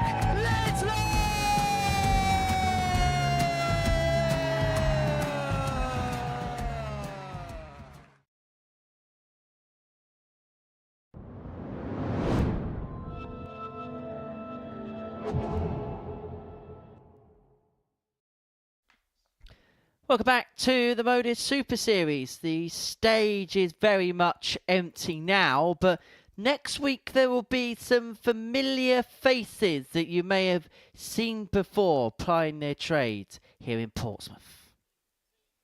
I've always played. Ever since I was tiny, my dad had me on the kitchen table playing with them before they went out on a Friday night. I've played Super League for many, many years, and it's just continued. Everything's an opportunity. So you take everything you can get and you try something. So I love the social media side. I'm more of a player, like you say. So if anything ever comes of it, it's a bonus to everything. So it's really good. Once that little bit of pressure's on you, it really does show. The darts start going a little bit iffy, but I've actually took to them quite well. I have. Oh, very nearly opened with a max. Darts for fun. Looks very comfortable with those massive 48-gram darts. Would you please show your appreciations for the new Red Dragon Modus Super Series Influencer Darts Showdown winners, Steve West and Darts for Fun!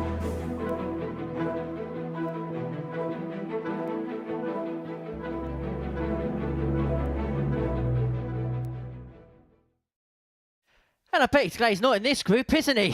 David Williams participating at the Super Series for the first time next week. Now, you spent a little bit of time with him at Q School. He can play. He's proper, isn't he?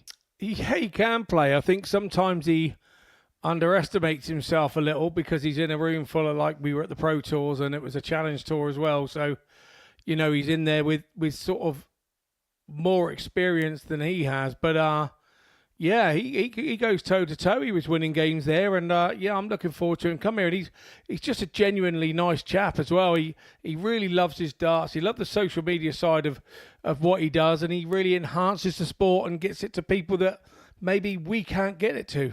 And I suppose the important thing to add as well is it's not as if he's being added as if he's a novelty act. He can play, and he can play to a high level. No, absolutely. He's no novelty act, that's for sure, and he'll be coming here to try and make sure that you know, he makes a good account of himself. He's not here coming to make the numbers up. He's coming here because he wants to play well and he wants to win groups. Let's have a look at the rest of what's coming up in week 9, because I suppose the big name is the very top one, isn't it?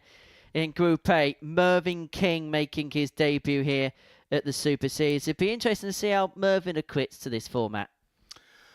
Yeah, very much so. It's you know, he's trying to you know, make a name for himself here now. He's been around the darts for many a year, and this would be a different format again to what he's been used to playing. Yeah, he plays something similar maybe at a Grand Slam, but Group A is bigger and there's more players in the group, so it's going to be a new dawn for him, I think, and I'm really interested to see how he goes.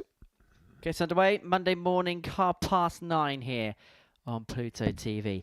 Right, let's get back to tonight's action then. Next up for us, Deon Peterson takes on Chris Quantok. The winner of this one will move on to 4 points in Group B. And it already feels like a group where they are all playing for second fiddle behind Andreas Harrison. For Devon, picked up a victory in his first match tonight against Paul Hogan before then being pulled from pillar to post by the Swede. For Chris Quantok, well, he's got to take on Andreas in the final match of the night. He 59. Beat Jim Mchuan 4-2 in his opener, but then had the most off-colour performance that we've seen from anybody this evening in a 4-1 loss to Paul Hogan, missing 6 darts.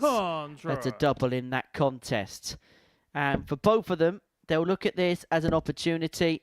They can move on to 4 points. They'll 140. Possibly feel like the job for the night's been done.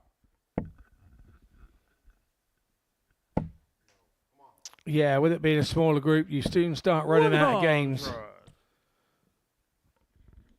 And as you run out of games, the gap you can't close. It's just 81.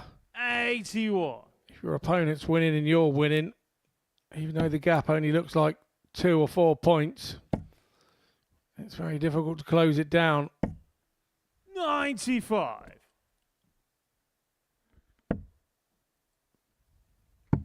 Quantok 6 darts here from 2-2-1 to take out the opening leg of the contest, but has left himself on a bogey number. Chris. No. 100.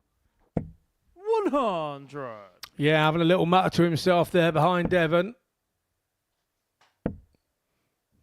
Just saying, Chris, Quanny, what are you doing? 31. Devon, you require. I think I mouthed him saying to himself, just didn't quite realise where he was at the part of the leg.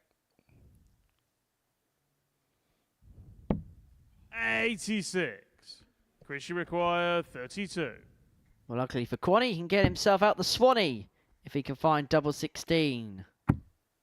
Oh, what a diversion that was. The clip off the barrel into the bottom side of the bed. Quantok one up. Well, that was a happy accident, a happy deflection. Game on. Yeah, more than happy accident there for Quanny. I don't even realise he thought it was in. I had to be told by our referee, Jack Garwood. 21.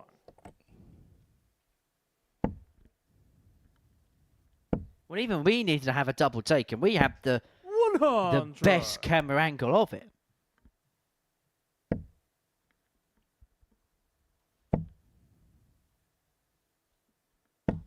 $125. So here comes the African Warrior.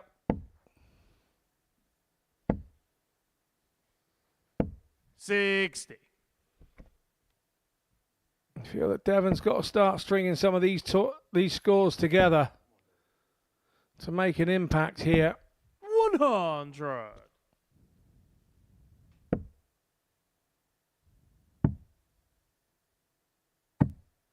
$119. Good recovery there from Quanny with that double treble visit on the 19s. 95. Peterson needs himself on a finish, but Quantok will feel like there's a break chance on offer here, and he may feel like an opportunity which may have passed him by. He's left himself on a finish, but he'll feel like he should have left it much more handier than what he's left himself on. 140, which you require 139. Impressive from Peterson, the African Warrior. He'll be coming back for double 10 to level this up. 122. Devon, you require 20. Game shot on the second leg. Deon Peterson. Yeah, tidied up nicely by Devon. Third leg. It's Chris to throw first. Game on.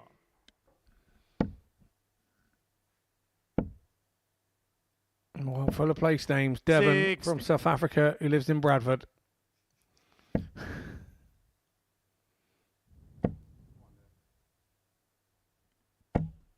$100.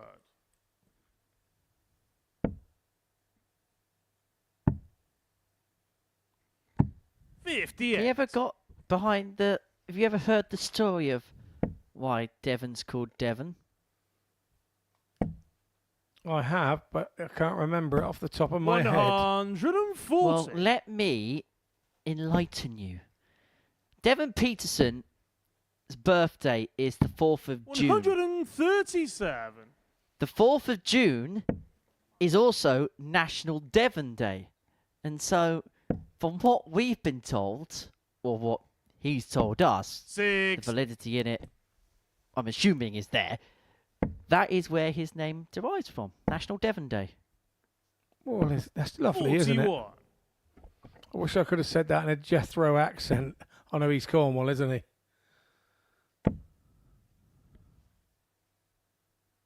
Cornwall has no capital. False or true? 100. Yeah, definitely Truro. Peter looking at 101. Already been taken out tonight by Paul Hogan to move into a 2-1 lead. Devon, you require 101. 219 doesn't go, and so Quantok comes back to lead 2-1.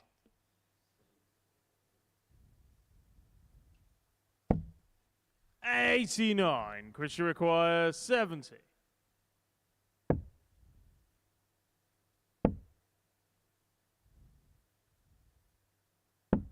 $30.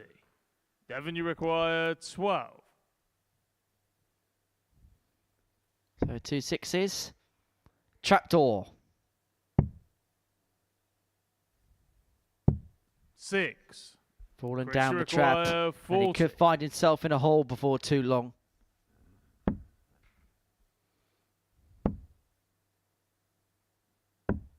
20. Devon, you require 6. Small round of applause for himself there.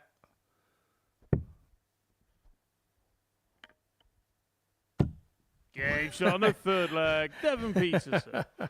Missed the big number, but had a nice marker. Hit the big number with the second one, and then used the first dart Fourth leg. It's Devon to throw to first. hit the double two. Game on.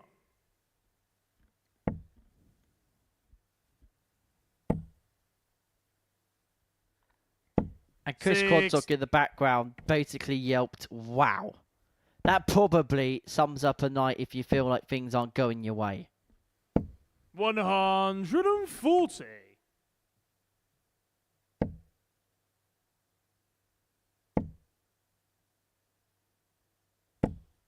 $100.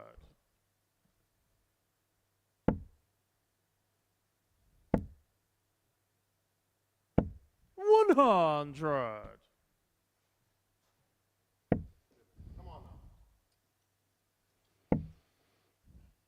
Devon screams at himself to 6. wake himself up. Try to get himself flowing again. He was all over it, but didn't quite go in the treble 20. 80.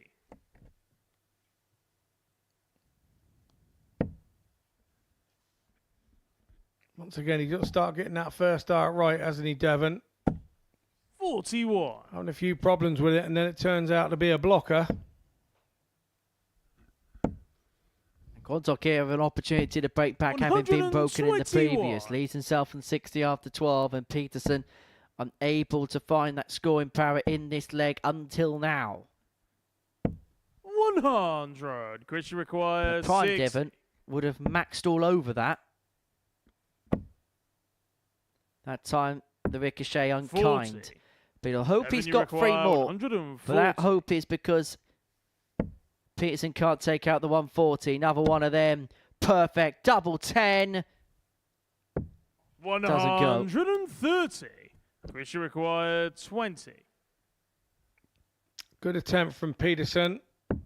Game shot on the fourth leg. Chris Nicely Quantok. tidied up from Quantok.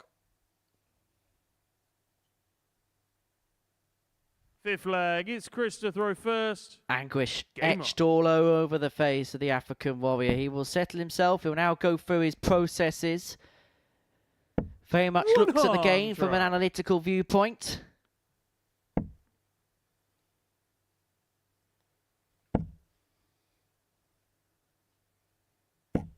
$83.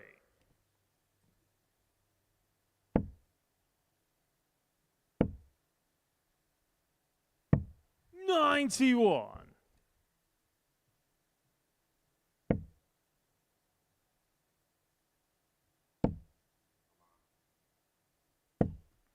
$100.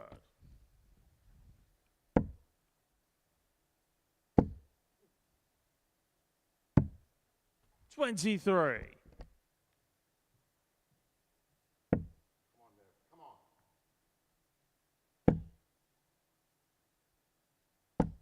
$41.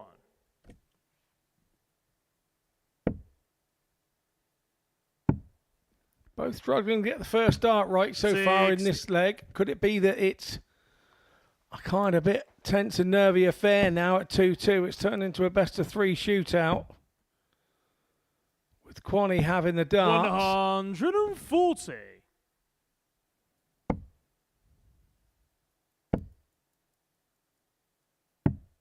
$87. Devon, you require 137. So both players with similar range finishes. Peterson missed the double 10 off the back of the 140 in the previous leg. He's going to get a dart at double 10 for the 137. Game shot on the fifth and leg. this time, Devon Peterson gets. And Peterson, importantly, has got a break of throw. He leads 3-2. Sixth And flag, now it's Devon has to the darts reverse. in his hand Game on. to complete a 4-2 win, which would be his second win of the evening. And he will feel like he has reached what most players in this group tonight 85. will feel like is par for the course.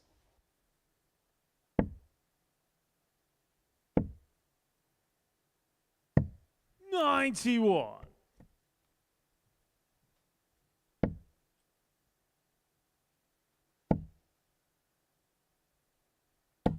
$140. And has that finish just galvanised Devon a little bit?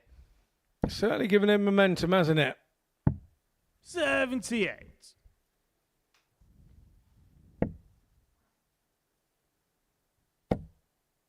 The task for Quantok here is to stick with him 60. on opportunities like this.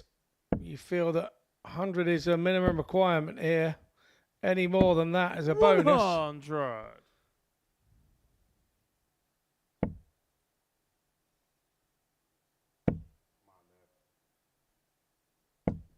$100. So Peterson 116 to get the job done to pick up his second 140. Devon, you require victory of the night and to 116. provide closest opposition to Andreas Harrison at the top of the group. Finds a way around that first dart beautifully. This would be back-to-back ton plus checkouts to win the 98. match if he'd found the Which double require 18 there. 92.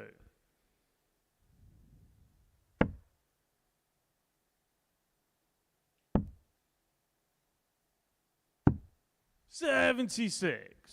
Devon, you require 18. Quantok nearly saved himself. Game shot. and Didn't the manage match. to do it in the Devon end. Devon Peterson, it's a 4-2 win for him. Jeff Devon Peterson walks off.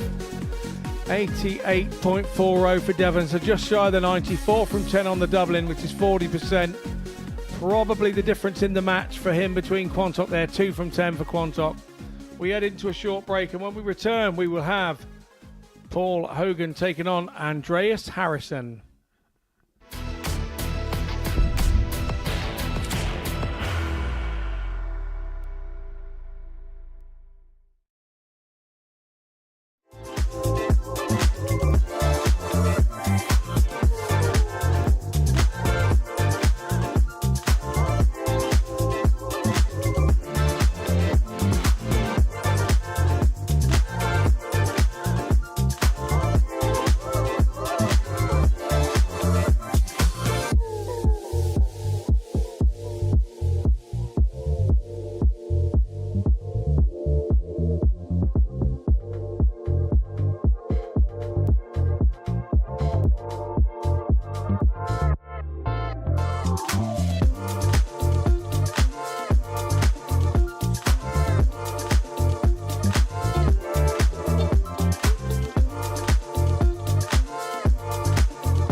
Welcome back to the Modus Super Series. But before the break, Deon Peterson got his second victory of the night with a 4-2 success against Chris Quantok. Next up for us, we're going to be watching Paul Hogan and Andreas Harrison go toe-to-toe. For Andreas, he is midway through his night. For Paul Hogan, his evening will draw to a close come the conclusion to this one. A night which has seen him pick up one win from his 3 matches up to press, and he's found himself First on the leg, receiving end of a 4-1 defeat to Deon Peterson, and then 4-3 to Jim Mchuan in his previous. For Andreas, this sounds silly. He's running at an average of 111.2. 100. Put it this way, and I hate to do this, but I'm going to. When you put Andreas and you put his numbers, if say for example this was Luke Littler, Luke Humphries, Michael Van Gerwen, some of the elite players in the game playing to these types of numbers, we'll be lavishing purple praise till the cows come home. And you're someone that can analyse cows coming home quite well. Andreas Harrison is in exactly the same esteem. Well, I've got to be honest, the cows come home a bit slower than Andreas's averages and a bit lower. 108. Yeah, it is astounding. We would be singing it from the rooftops, wouldn't we? We would, yeah, we'd be dancing on the ceiling. 108. Lionel Richie style. Paul, you require 160. Hogan, it's a 180, thinking, right, Mr. Harrison, let's see what you've got. And Mr. Harrison just goes back with another 180. 60. Andreas, you require 90. Paul Hogan's mistake could be leaving himself on 101 after 12 darts, because Harrison here kicked off his last game for 11 darter. He's kicked off this match of an 11 darter too. And Paul Hogan can do nothing else but applaud him. Second leg, it's Andreas to throw first. Yes, 11 dart breaker throw. Hoagie showing that, yeah, he has mellowed a bit. And he appreciates it. I think that's great. Great to see. 100.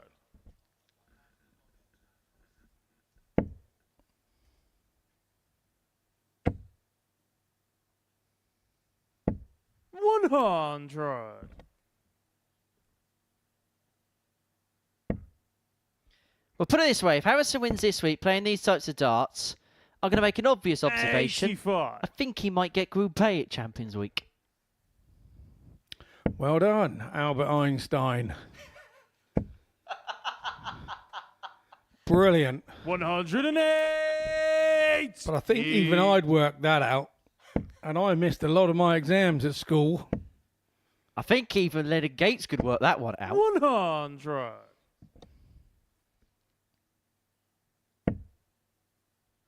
So far tonight, Andreas Harrison, I'm just having a look at his winning legs for the entirety of the evening. 55. Well, there's the 2 legs that he stood on. They're always handy.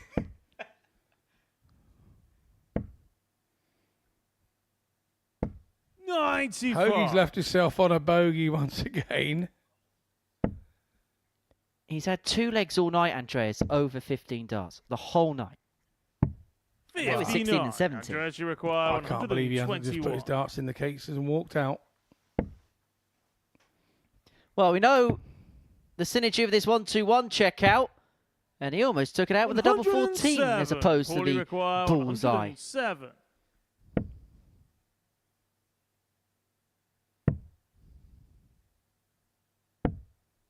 $41. Andreas, you require 14. So there's a rare sick visit in a leg for Andreas. Yeah, tied worst leg of the night. Andreas Harrison. 2-0, averaging just 107. Yeah, not of a prudel from Hoagie there. It's Paul to throw first. Game on.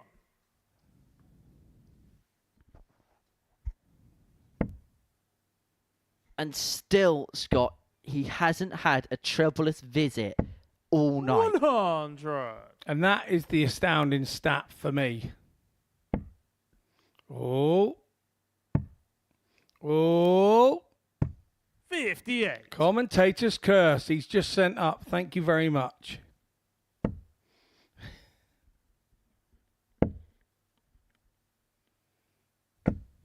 95.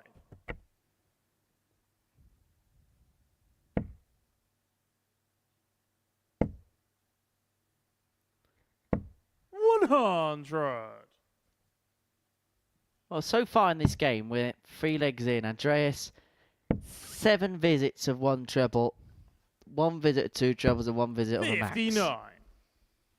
He is just constantly punching in score after score. Never has a max look more likely than that. 100. As soon as that first start goes in, when he's in this sort of form, you just know what's going to happen next. One follows another, follows another. 65. And that's a Robin Hood. That's the second one he's had tonight. He's left a few bogeys tonight. He's had a Robin Hood. Hoagie seems to be having that much luck in this game. If it started raining soup outside, he'd probably left his bowl upside down.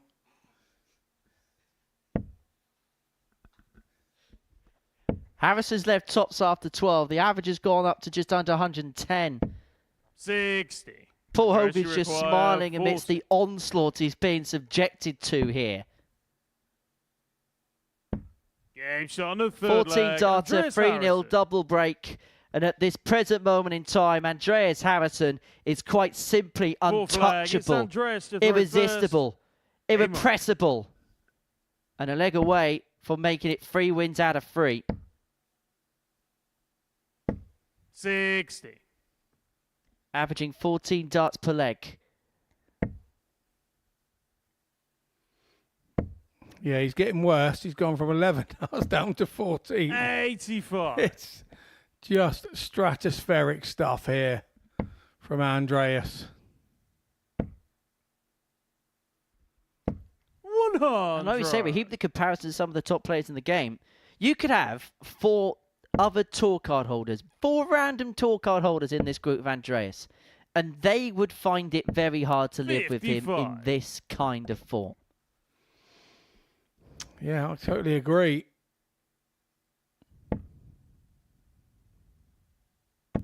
$60.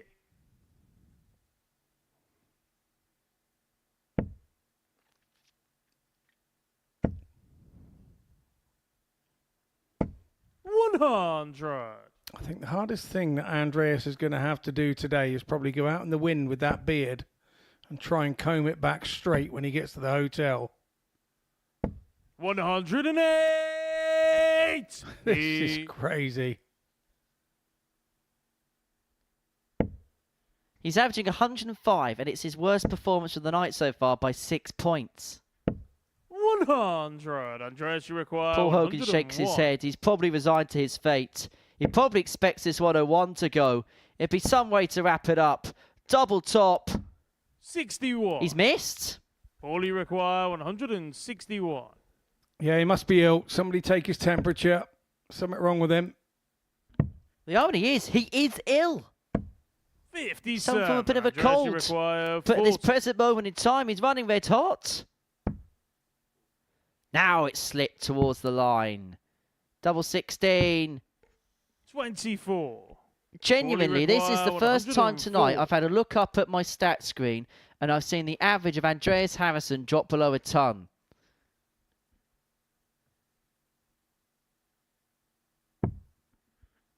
Double 16 to keep the game going. 72. And that is Paul Andreas, Hogan's you first require and 16. possibly last start at a double, because Andreas Harrison finishes the job off. Andreas An average of 95.43, but for so long it was so much better than that. And he is just so much better than everybody else in this group tonight. He is a class apart, a class above. And he's at the top of the group with 6 points to his name and already a plus 11 legs difference. 4-0 he beats Paul Hogan. Coming up after the break, Deon Peterson takes on Jim Mchuan. Deon could finish the night with 6 points.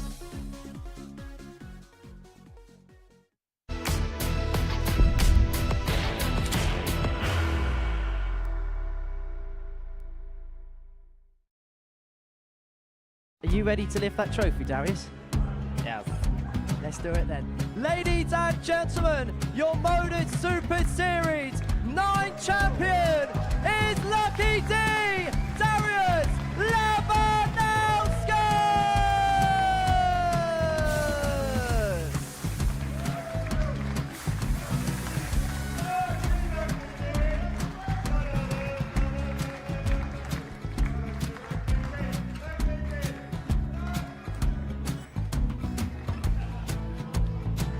Well, what a wonderful night of darts we have seen, and we are ready.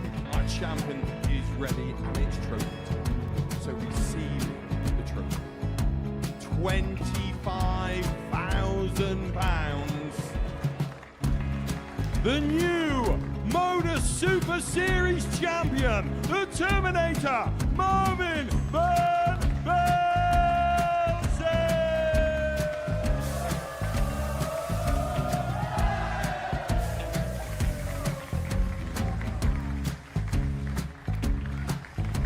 And one more time, the 8th Modus Super Series champion, the Terminator, Marvin Van Velzen.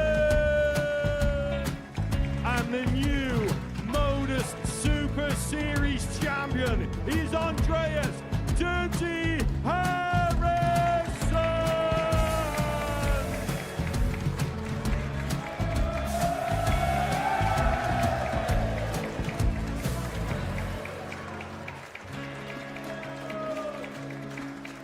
And one more time, the 7th Modus Super Series champion.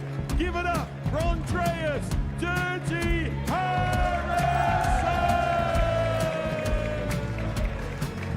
The moment we've all been waiting for. Would you please show your appreciation for your Series 6 Modus Super Series champion, Scott Taylor!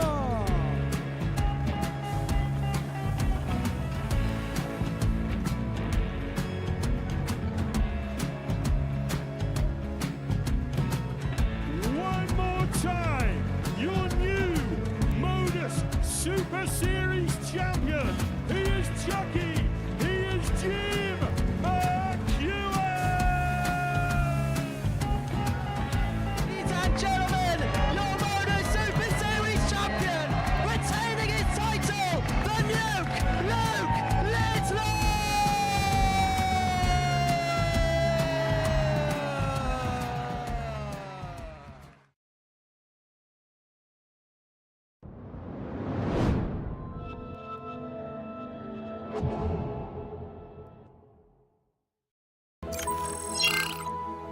Anyone who's going to try and attempt to Luke Littler again, my money's on this man. Here comes Jaden Walker. 180! Oh, hold on. Yay! We have the first one from an influencer. This has to go for Jaden. Big pressure for the little man, but what a shot to stay alive this would be. Go! Jaden Walker, take a break! It's Angry James!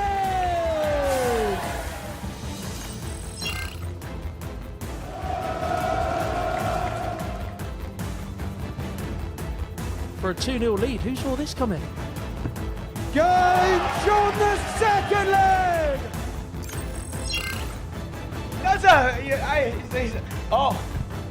Me and you have a problem.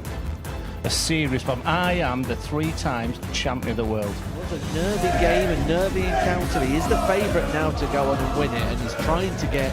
And I have heard a rumour that you think you're going to win this match today. You, my friend, have got a problem. You're getting it! So many opportunities for Charlie Murphy. Couldn't get the job done. And the Red Dragon George Modus Skate. Super Series Influencers Champion, George Skate! All mouth, it's all mouth. When he says champion, remember that's BDO, all right? You don't want to throw that in, BDO. There is a chance, but it's not to be. The winners, Angry Ginge and Jaden Walker win it 3-2. It's Angry Ginge and 12-year-old Jaden Walker!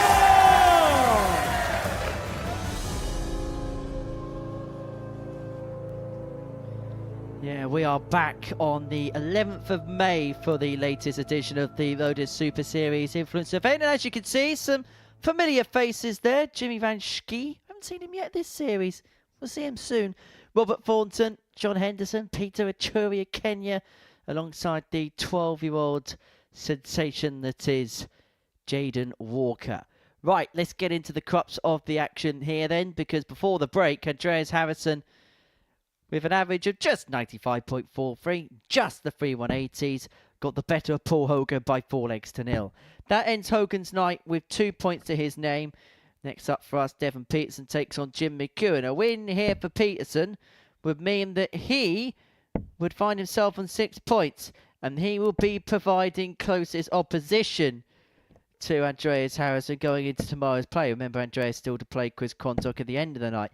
So what he could do is actually open up a 4-point gap between himself, 3rd, 4th and 5th in the league standings. If he can beat Chucky, we could be left in one of these situations, Scott, where by the end of the first day's play, we may know the picture of 2 of the players that make it through, but the 3rd spot could be completely open for interpretation. Yeah, I totally agree. I thought this one could end up with being everybody on 4, but Andreas Harrison has absolutely dominated the evening and dominated his competitors. We said sometimes it can go that way.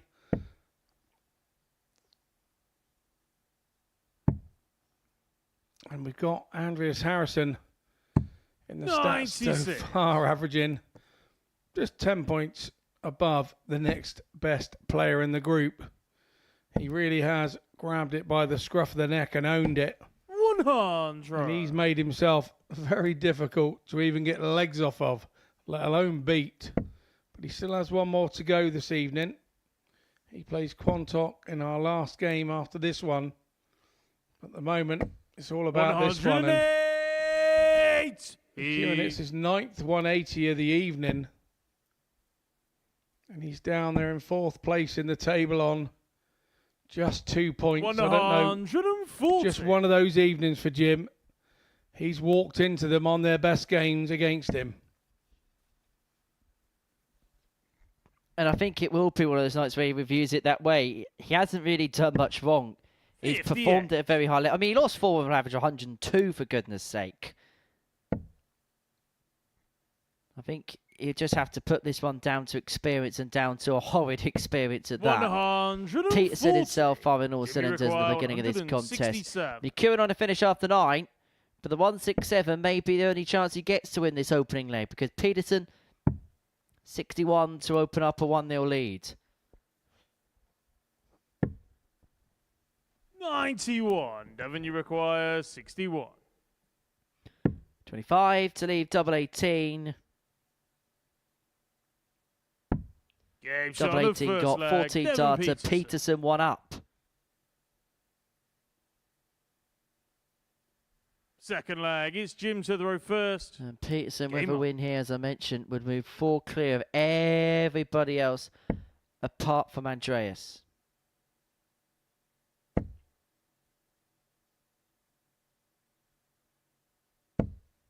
$100.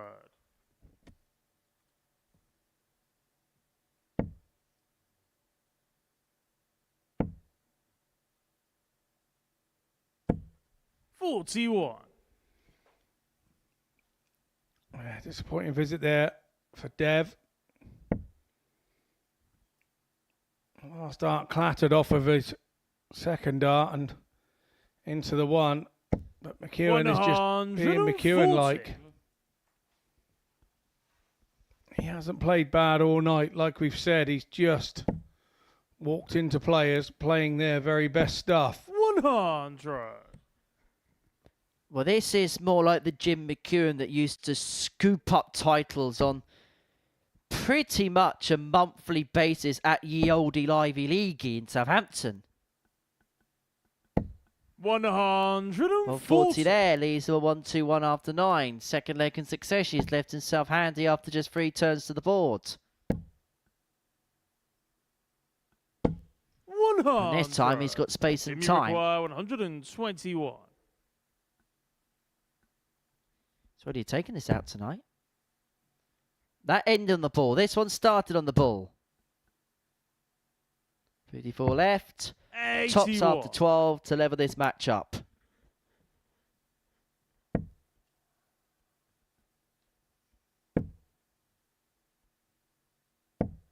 $45. Jimmy So to requires square us up, 40. plenty of time from this double top for Jim Mchuan. He's got a handy guide. It's double 10. 20. Not got yet, but didn't need to be got there.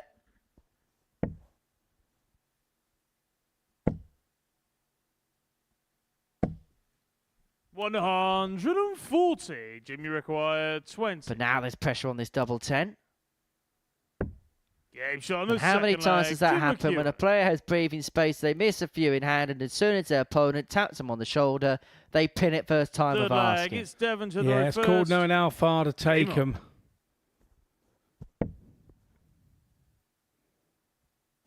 It's an irony, but you see it happen an awful lot, 140. particularly in league darts on a night where there's sort of 8 in a team. You see it an awful lot then. 125.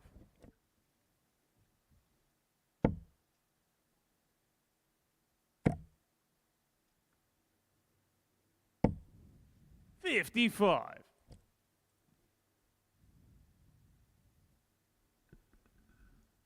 It's been a good night for Scottish sport. Scotland won in Greece by a goal to nil tonight in the Nations League playoffs. 140. And of course, now we've reached Friday. Today is officially the first match of the Thomas Tuchel England era. 96.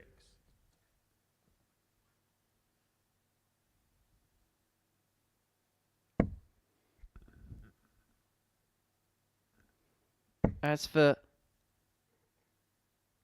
Jim, he's actually a big Ayr United fan who ply their trade in the Scottish Championship.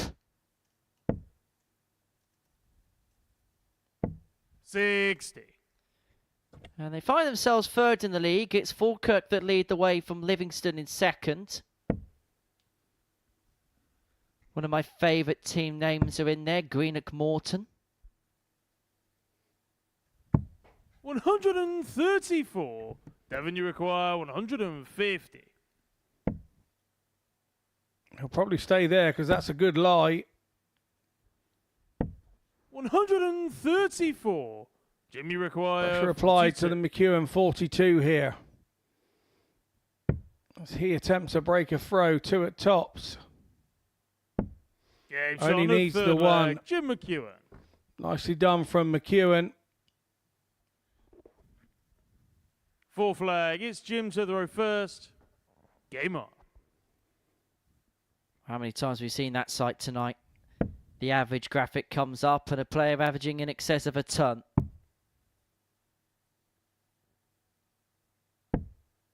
$42.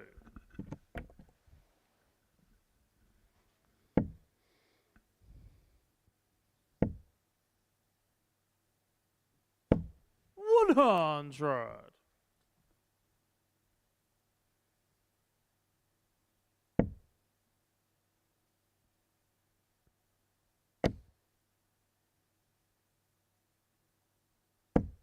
$81.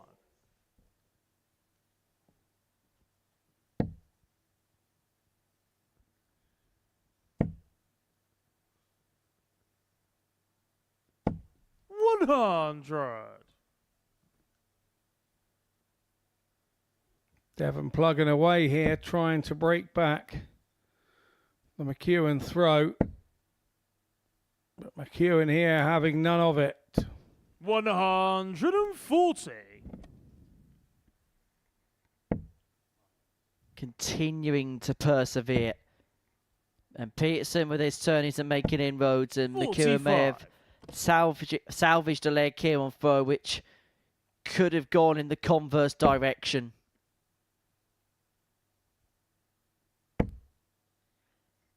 Now really hitting heavily. 108. Second max of the contest. His average moves in excess of 103, just under the 104 mark. 140. Jimmy require 58. So 58 and a 3-1 lead here. Back at tops for Mchuan. 10s. Game shot on the full flag. Smack Jim bang McEwen. centre for Mchuan. Takes a 3-1 lead. Fifth flag. It's Devon to the row Peterson first. got the throw to Game stay in the match. And it has huge significance who wins this game, because if McEwen can get over the line, he'll be on 4 points. Level with Peterson in the table. They'll go head-to-head in their first game tomorrow night. Quantok and Hogan be on 2, and suddenly the race behind Andreas will just get a little bit tighter. And of course, it means that Andreas could open up a 6-point lead 121. with 8 points left to play for if he could beat Quantok later on this evening in the final game of the evening. 135.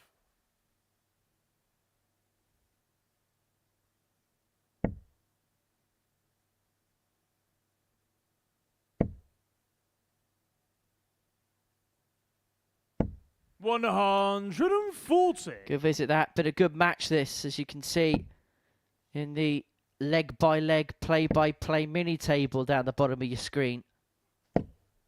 23. Could have done without that, could Devon?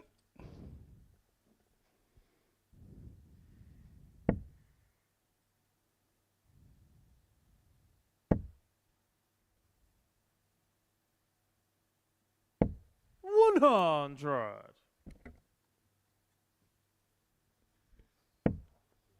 So McEwen, 140 for the match. He got hit with some heavy haymakers at the beginning of the session. 97. But in the second half of the night, he's maintained while the sun has shone.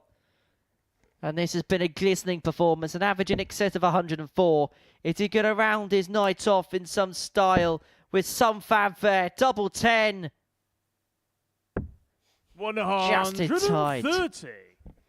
Yeah, moved the blade wire, didn't it?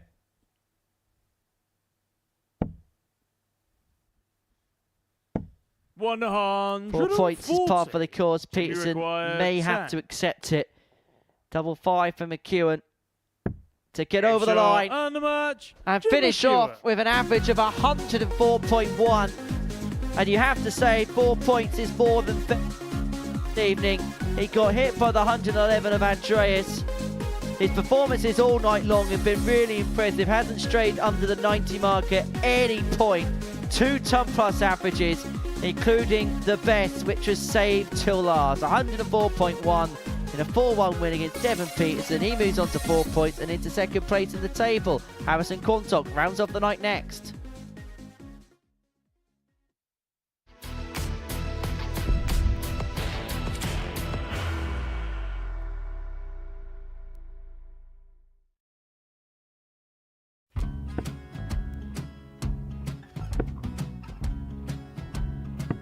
$54. Charlie McGuire, 164.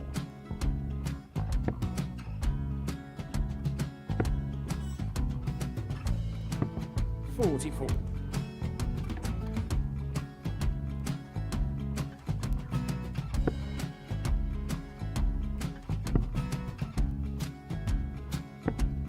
$32. Charlie required 120. Well, 120. He's got a fair, at least 2 handfuls at this. Just needs to stay 60. there. That's a good shot. Halves his score.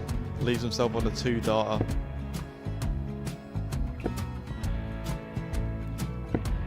$26. Charlie Time on his required side 60. to become back-to-back singles champion.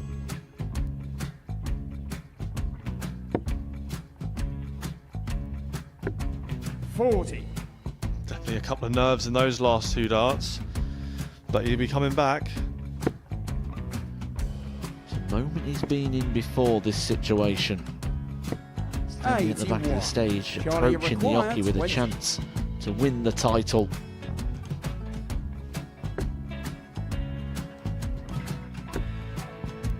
He did this to win the first title, if you remember. 11. I think he's gone. I think he's gone to bust it, maybe. The first title he won, he wanted 20. He went 6-7-7 to win it. He had a chance to replicate it again. Yeah, I get the feeling that was for a bust. And 39. on that situation there, George Gage wasn't even able to take it out going to the 18s on that switch. Yeah, I think he just panicked a bit, but he's done well to get that big one. Sometimes can be the hardest part. Georgia requires This is it. 79. It's got to be 19s. It's got to be 19s for this shot. Big 20 and a double. He's got the first one. He's going to get a match dart here.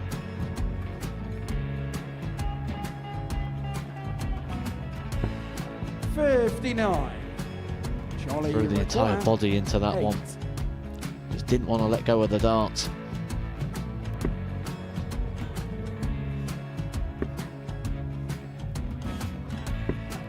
No score. He's given George a chance. Georgia require 20. I think George has been quite good on double 10 today.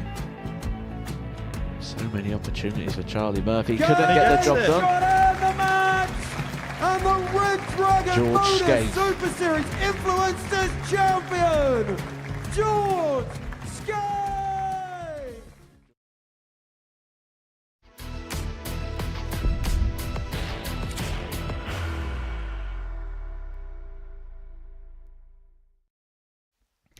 Welcome back to the Modus Super Series. Before the break, Jim Mchuan rounded his night off with an average of 104 and a 4-1 win against Deon Peterson. Our final match sees Andreas Harrison in action against Chris Quantok, and all night long Harrison has run red hot. These his numbers thus far in the group. A 4-1 win against Jim Mchuan, averaging 111. Pretty much the same average against Deon Peterson in match 2, and against Paul Hogan an average of 95.43. He has been playing some incredible darts all night long, and he's going to bring the campaign for the evening to a close in a meeting with Chris Quantok, who won the opening match of the night against Jim Mchuan by 4 legs to 3. But that is as good as it's got for the man from York. Defeat here would see him on 2 points, potentially depending on the margin of defeat, could see him bottom of the league table.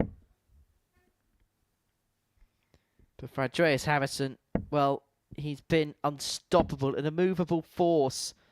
Dropped just one leg so far this evening. Game on. He is played 13, won 12 of his legs tonight. And I suppose the problem for Andreas is, because we have seen him play so well, anything that normally would be described as good will feel just a little bit average and below par for him.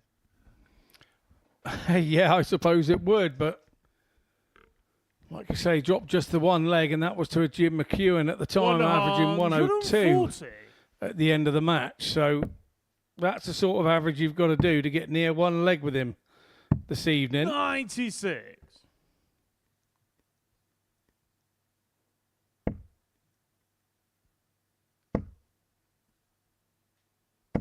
$140. The treble visits just keep coming. 108. For both players. Andreas, you require 121. 121 again. But it's not going to be taken again. 55. He's himself on 66 after just a dozen darts. Quantok finding himself in the periphery in this first leg against Andreas, the throw. You require 66. Beating Andreas Harrison's hard enough as it is. Beating Andreas Harrison whilst also needing a break makes the task a heck of a lot harder. And particularly if he's going to go out 15 darts just like that. Yeah, his finishing tonight has been absolute mustard, and I mean the good mustard. The brand name stuff, it's been right on point. 140. Andreas Harrison's total playing time prior to this match, 26 minutes to win 3 games. 26 minutes. 60.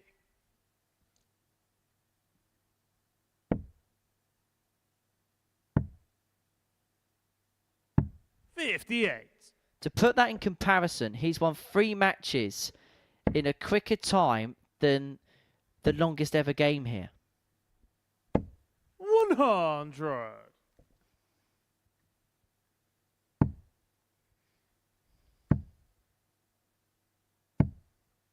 123.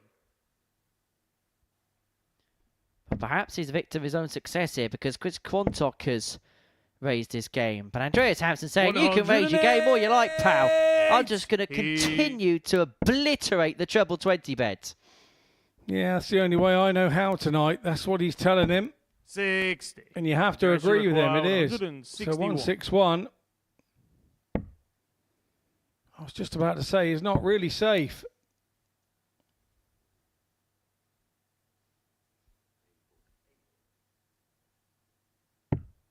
$125.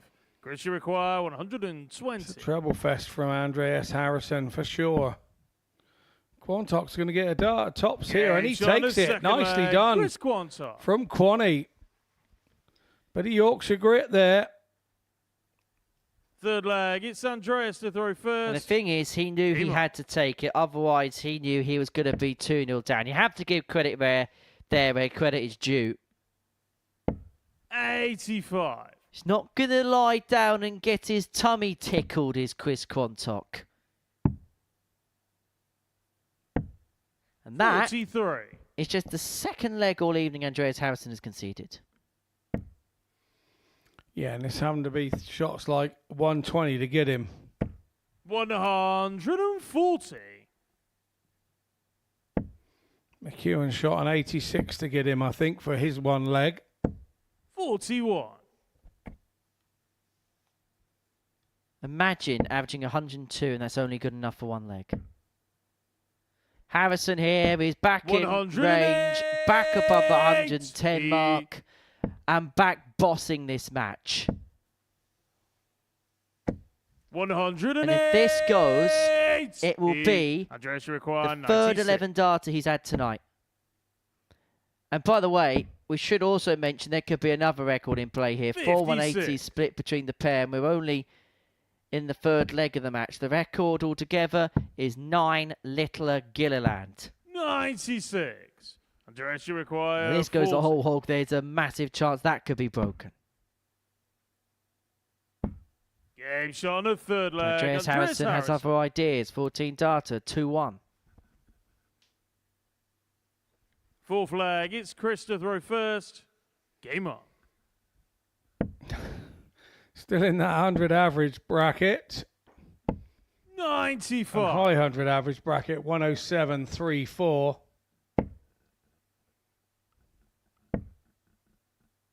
That's as good as 108. 14 darts per leg. 5th max of the match. And we're only in leg number 4. This is incredible. It's a max athlon. Yeah, we said at the top of the show this was going to be a good group, and that's exactly how it's turning out. 59.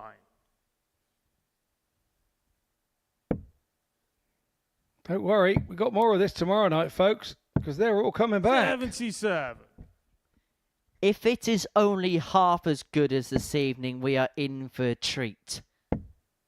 There's also a possibility, Scott, that tomorrow could get better than this. 82. Chris, you require. Yeah, very big possibility.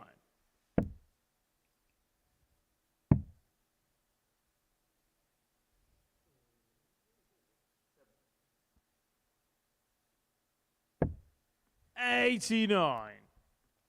Well, Quantok's let himself on 60, and he is matching Andreas pound for pound. But he's going to have to take the 60 out. He's going to have to take it out because Harrison's left tops after 12 for the break.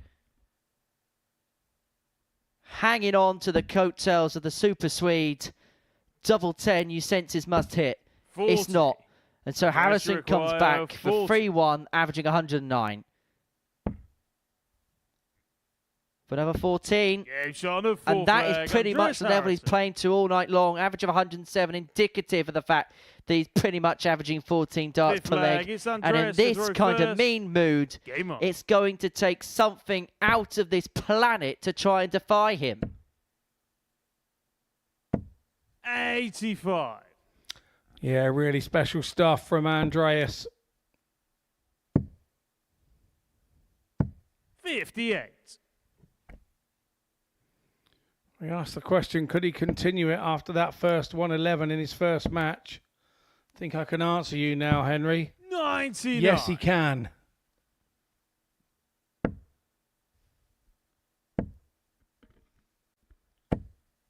$100.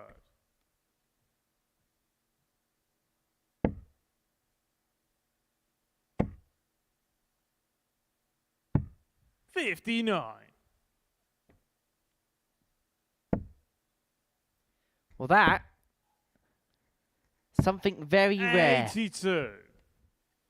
The second trebleless visit Andreas Harrison's had all night. But he's very quickly put it right. 140. Leaves himself on 118. And this would be a fitting way to finish off Andreas, you what has require been one of the 118. all-time great nightly campaigns from a player. Perfect guide. Cannot utilise it. He's going to come 58. back for 60 to wrap it up. What a night this has been, Scott. Yeah, definitely. One of those nights we anticipated a good one at the top of the show. Andreas, you require 6. We saw who had dropped into the group. But did we see Andreas playing this amazing Andreas standard that we've seen tonight? That's 4 from 4. A demolition job on Chris Quantok. Another 100+ average for Andreas Harrison. A little swig of the water from him. He deserves a little bit of a quench of his thirst. 102.88 for Andreas Harrison. 4-1, just 4 attempts. 4 doubles from 6 attempts. It's good stuff from him all across the board. We're going to head into a short break and we will see you on the other side in the studio and assess what's happened this evening.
Welcome back to the Modus Super Series. What a night we've been treated to here at the Live Lounge in Portsmouth. Big averages, big performances everywhere you look. But it was a night that was dominated by Andreas Harrison. 4 wins from 4, and in the process dropping just a couple of legs all evening long.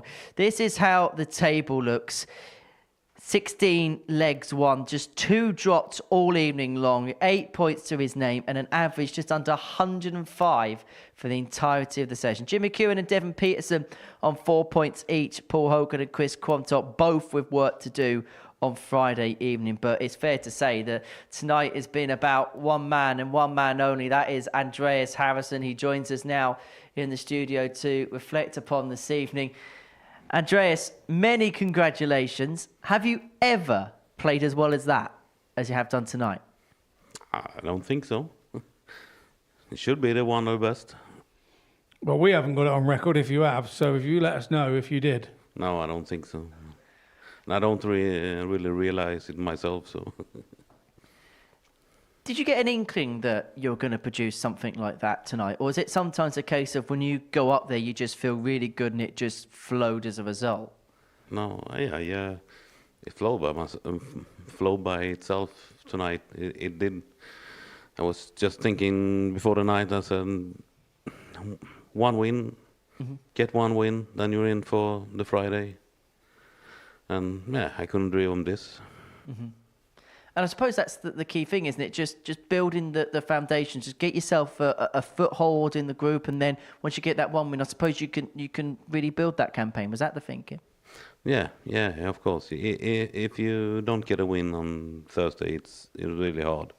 You can do it, but yeah, it's really hard. Get one win, then you're in. And yeah, but yeah. I didn't feel very well this day because I got a flu in Germany, I think, and I've been a bit tired today, but maybe I should play tired and a bit sick.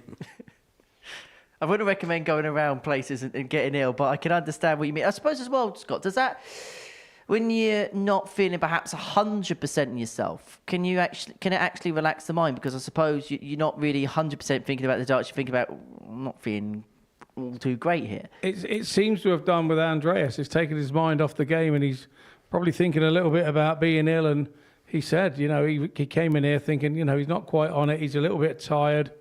It's got hold of him a little bit, and just one win tonight so that he wasn't out of it.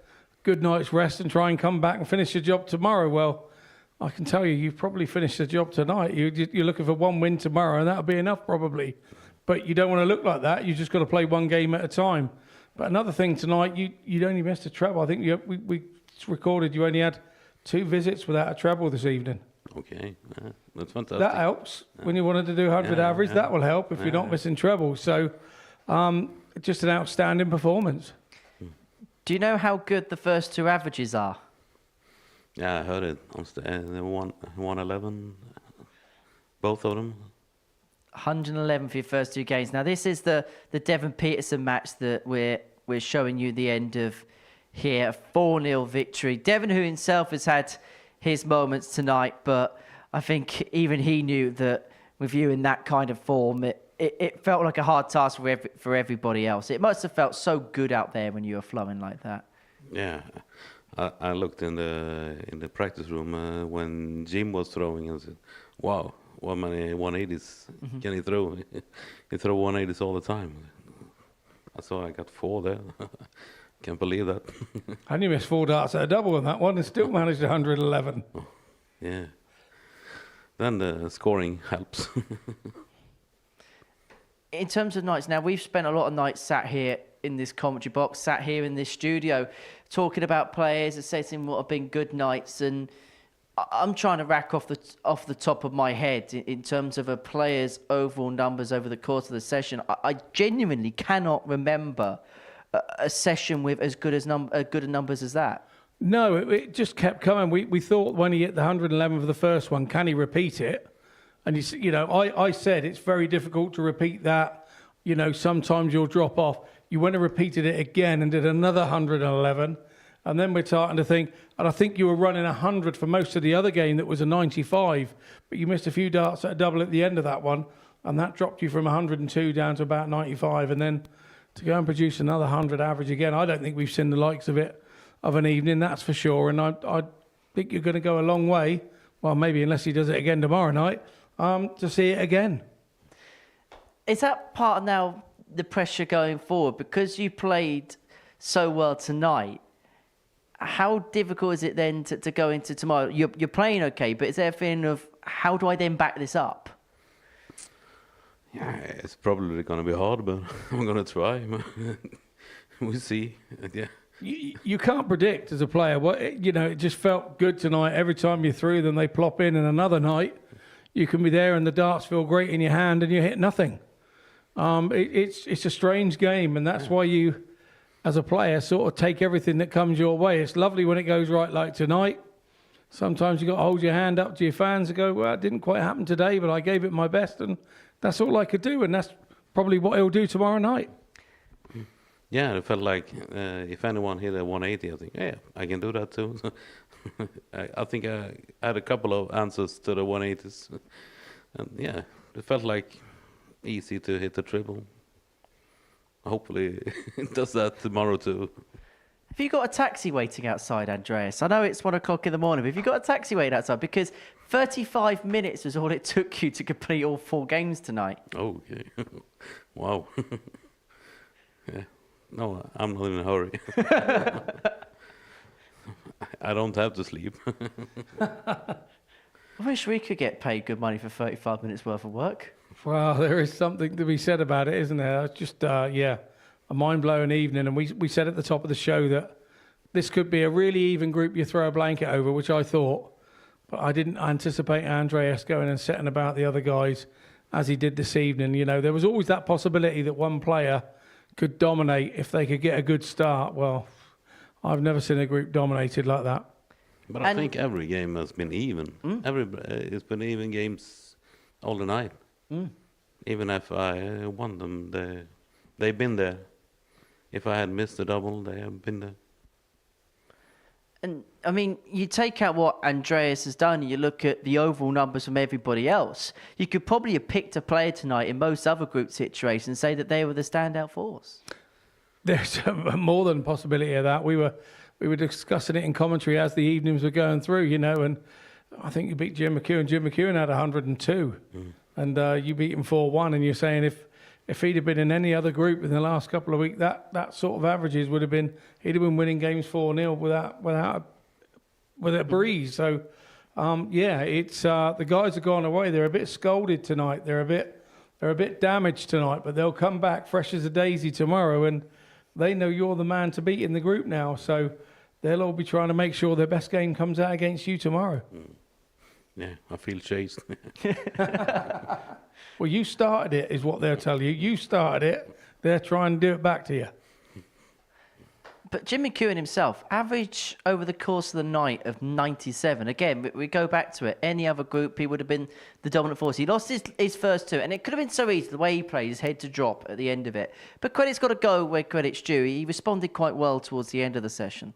Yeah, he really did. You know, we were looking at his averages. I think he had a 96 or 94 in his first one and a 102 in his second, and he had 2 legs on the board. It was crazy. Averaging 98 or something for the 2 games and just not getting anywhere. But as Andreas quite rightly said, he was hitting 180s. He hit 10 180s tonight. It just didn't fall to fruition in the right place at the right time. Maybe he'll be looking to get the timing a little bit better tomorrow. We talk about moments in games and big moments and turning points in games. And Jim will be hoping that with his 180s, he'll be on the end of some of those tomorrow. Could the same assessment be said of Deon Peterson tonight? Yeah, I think Devon was a little bit up and down for Devon tonight. We saw him win the Global Championship back before Christmas and thought, yeah, you know, his injury is over. He's back playing some sort of proper darts now. And maybe he's had a little time off. He looked a little bit rusty tonight, maybe. But, he's one of those that there was a few doubles went a begging. There's a few legs that got away from him that maybe can make your head go a little bit squirrely every now and again. And I think he had a few of those tonight. Paul Hogan, 2 points. But again, he must be scratching his head as to how it's only 2 points overnight. But usually you see Paul getting angry with himself and telling himself off. Tonight we had a very jovial, smiley Paul Hogan. He was enjoying it tonight. He was enjoying the darts that was going on around him, and he still produced moments of his own. So he's not out of the group, but he's got some work to do to get up to that third place tomorrow. Are the players now tomorrow, that obviously they're going to try and chase down Andreas if they can, but are they looking at it and thinking to just get one of the 3 spots? If I was a player in this group tomorrow, not being Andreas, I would be trying to target Andreas to try and win that game to be the difference between me and the others around me. Because it could be that tight. Yes, you've got to beat those players around you, but if you could nick a win off of Andreas in the form that he's in, that's a 2-pointer that you think maybe the other 3 aren't going to get. So that would be my attitude tonight, overnight. I would be thinking, I've got to come and beat him tomorrow and make that the difference between me and the rest. Do you almost feel like now you have to be, even though you've played so well, you've got to be on guard tomorrow night because you've played so well that's going to prick the ears up of the other players? Yeah, of course, yeah. That's one my thing when I go here. I think that's one of my goals, to beat every player at least once. But yeah, so I'm going to go in with that goal tomorrow too. Well, that goal hasn't worked too bad for you, and every time you've been here, it seems to work. So I'm going to take that on board for the next time I'm here. I'm going to take that from you, see if it works for me. Yeah, you're one of them that beat me 3 times in a week. He remembers everything. Don't miss a thing, you do you? Oh, well done me. When you're playing like that, I'll just pop on my Facebook tonight and say, oh, this guy's playing great, but I beat him 3 times last time. So, moving forward, Double Trouble 3 winner. How much would you like to become the first player to win a Specials week and then the series in the same period? Yeah, it will be great, of course. That's what I'm aiming for. See how it goes. It's tough. It's always tough here. Nobody comes here to come second, do they, mate? Nobody arrives here to come second. No. Everybody's thinking of the number 1 spot. Yeah. All about number 1. And tonight, Andreas, you are number 1. Thank you so much for popping up, and many congratulations on some superb darts tonight. Scott, really enjoyed watching it in your company. Plenty coming up on Pluto TV coming up once we are done this evening. We're going to be delving into the career of Dimitri van den Bergh in the latest edition of the Story Of series. And then the Tungsten Talk will be returning tomorrow from 10 to 12. It's Shane McGurk, the reigning WDF World Champion, who will be under the microscope. The live action resumes from 1 o'clock for Group C and then 10 p.m. tomorrow night for Group B. And I get the feeling that you might not want to miss that. And then, of course, they're all playing for that place through to finals night on Saturday evening from 7:30 here on Pluto TV. But from all of us here, thank you so much for watching on a night where Andreas was just delightful. From all of us here, take care. Bye for now. What a finish! What a man! The drum roll finishes, and the target is